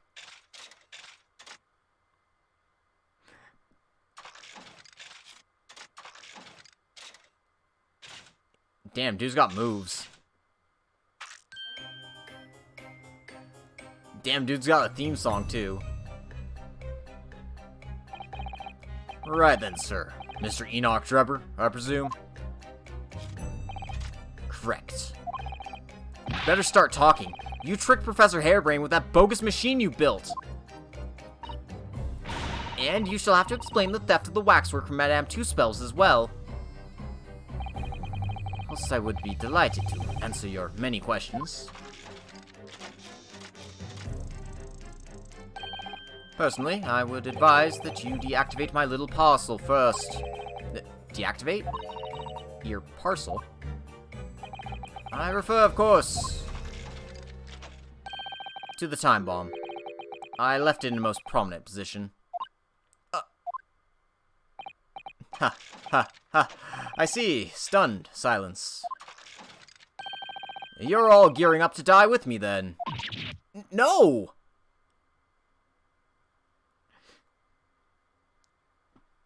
Mr. Sholmes, with only 7 seconds to spare. That was too close to comfort. I've got 1 foot in the grave already. Are you trying to help us get a killer or get us killed? Yeah, like, guys, most pressing matter was that frickin' bomb, you guys. Mr. Sholmes' deductions can be completely life-altering, can't they? Well, my dear fellows, that was a close shave. The resemblance to an anti-gravity device is really quite startling, I must say. Anti-gravity devices don't exist! I wouldn't push it, Mr. Sholmes.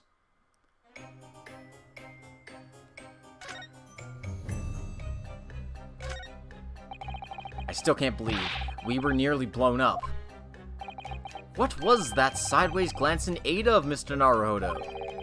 I thought that deducing meaning from the moon into people's eyes was your specialty, Mr. Sholmes. Never mind that now. Let's see what Mr. Drebber has to say for himself. Yeah, let's see what you have to say for yourself. What on earth happened in here? You found me, haven't you? No need to screw me down any further. Everything in here is precisely what it seems. Yeah, well, we'll be giving it a thorough going over, don't you worry, Drebber. What fails to click with me is how you were able to locate my workshop. That I was not expecting. When I heard whistling from the other room, I knew it was time to bolt. Whistling? Ah, that would have been me. Oh. For some reason, I woke up in fine fettle today. No words, just tightly squeezed chips. Clearly, I must have a screw loose, though, as I couldn't remember the combination for the safe. And another one loose, as I couldn't remember on which piece of furniture I'd written it down. Excuse me. We also found a rope over by the wall. Yes, I had hoped to exit through the skylight, but sadly the rope was too short. So I then set about searching for the combination code to open the safe. And burning the incriminating blueprints, don't forget. My apologies, the Dr. Pepper is getting to me. Just a bit. Regrettably though, you failed to retrieve the head from the balloon among the rafters. And after that, you hid yourself inside the safe, having first set this parcel ticking. The Dr. Trevor's getting to you? Sure, let's go with that. Well, I had no intention of being nailed by the police. Got a death wish, have you? Hiding right beside a ticking time bomb. Please, why do you suppose I chose to hide inside the safe? It's no ordinary safe, it's specially designed. A dynamite explosion wouldn't leave a scratch on it. So in fact, the safe was the only safe place. Thank you, Sholmes. Precisely. But once you'd climbed inside, you wouldn't have been able to get out again. I invite you to look more closely. That safe is fitted with a handle on the inside to allow the door to be unlocked from within. Oh, so it is. I had always intended to blow this place to smithers in any case. I just wasn't expecting uninvited guests to come along and screw up my plans. Do you mean to say you were planning to blow us all up? No, that was unforeseen. What do you mean?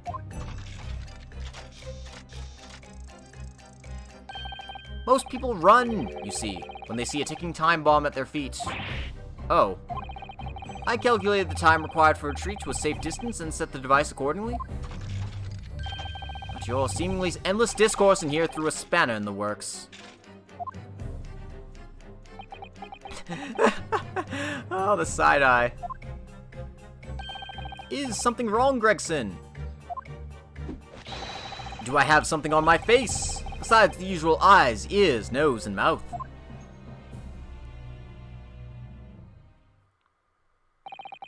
I think we have a fairly good idea of what's been going on here now.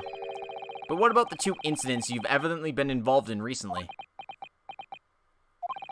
Professor Harebrain's instantaneous kinesis experiment at the Great Exhibition, and the waxwork model you stole, which this head belongs to. That's no ordinary head, you know. That's the head of the Professor. Clad in a mask with a lock so strong, I'm unable to open it safely to reveal the killer's identity. I've been considering carrying it around as protection. After all, that's enough. What's going on here, Gregson? I'm sure you're aware that I have sole jurisdiction to investigate here. Yes, well... Dr. Scythe again. So the forensic investigation team are here. Yeah, it's the forensic lady. And you know full well this engineer is a key witness. Why are you allowing this lawyer access to him? If Lord Strongheart knew of this, you'd be finished. You lot, leave at once. My dear madame, there's no need for such a threatening tone, I assure you. After all, that's no way to greet an old acquaintance, is it, Dr. Scythe? Hello, Sholmes. Mr. Sholmes knows Dr. Scythe? If it's protecting the machine next door that's causing such a sour expression on your face, you are quite misguided. It's really nothing more than a shell, you get out. But of course, we'll show ourselves the door. I see you haven't softened at all. Mr. Naruhodo! Yes?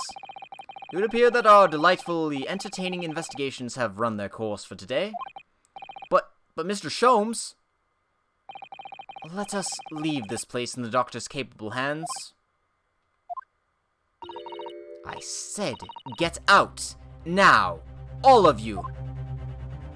Your presence here is not required either, Gregson. Understood. But I'll just say one thing before I head off. If it wasn't for this lawyer and his companions, we'd never have found this place. And the whole workshop would have been blown to bits. There was a time bomb set in here that this lot disarmed. Inspector?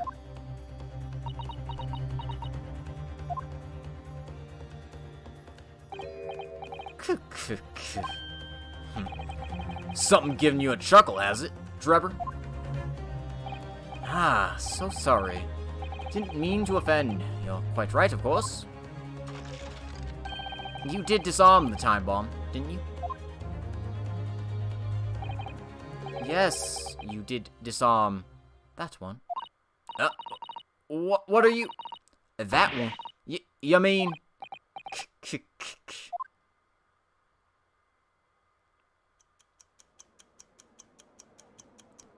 What's that ticking? It's a time bomb. Oh shit, it's inside the machine.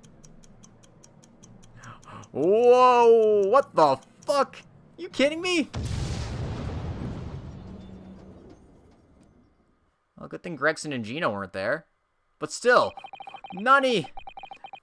It was an hour later that we'd heard the news of the enormous explosion that ripped through the experimentation stage of the Great Exhibition. Professor Harebrain's invention and all its secrets were blown away forever. And there goes our evidence.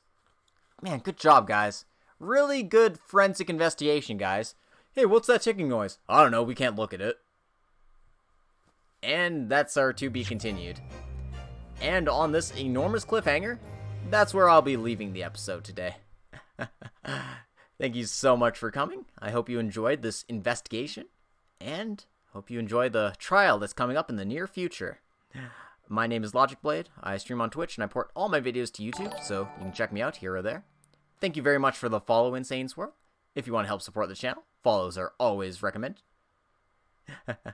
And thank you for following as well, Tim Friend. Yeah, 2 in a row. That's good stuff. Aw, yeah. So that'll be all for me today. Hope to see you next time, and hope you all stay safe. Have fun. Don't play around with pipe bombs, because pipe bombs aren't fun. Next time around, we continue the trial, which I'm sure is going to be a very explosive one indeed. Okay, I'm leaving now.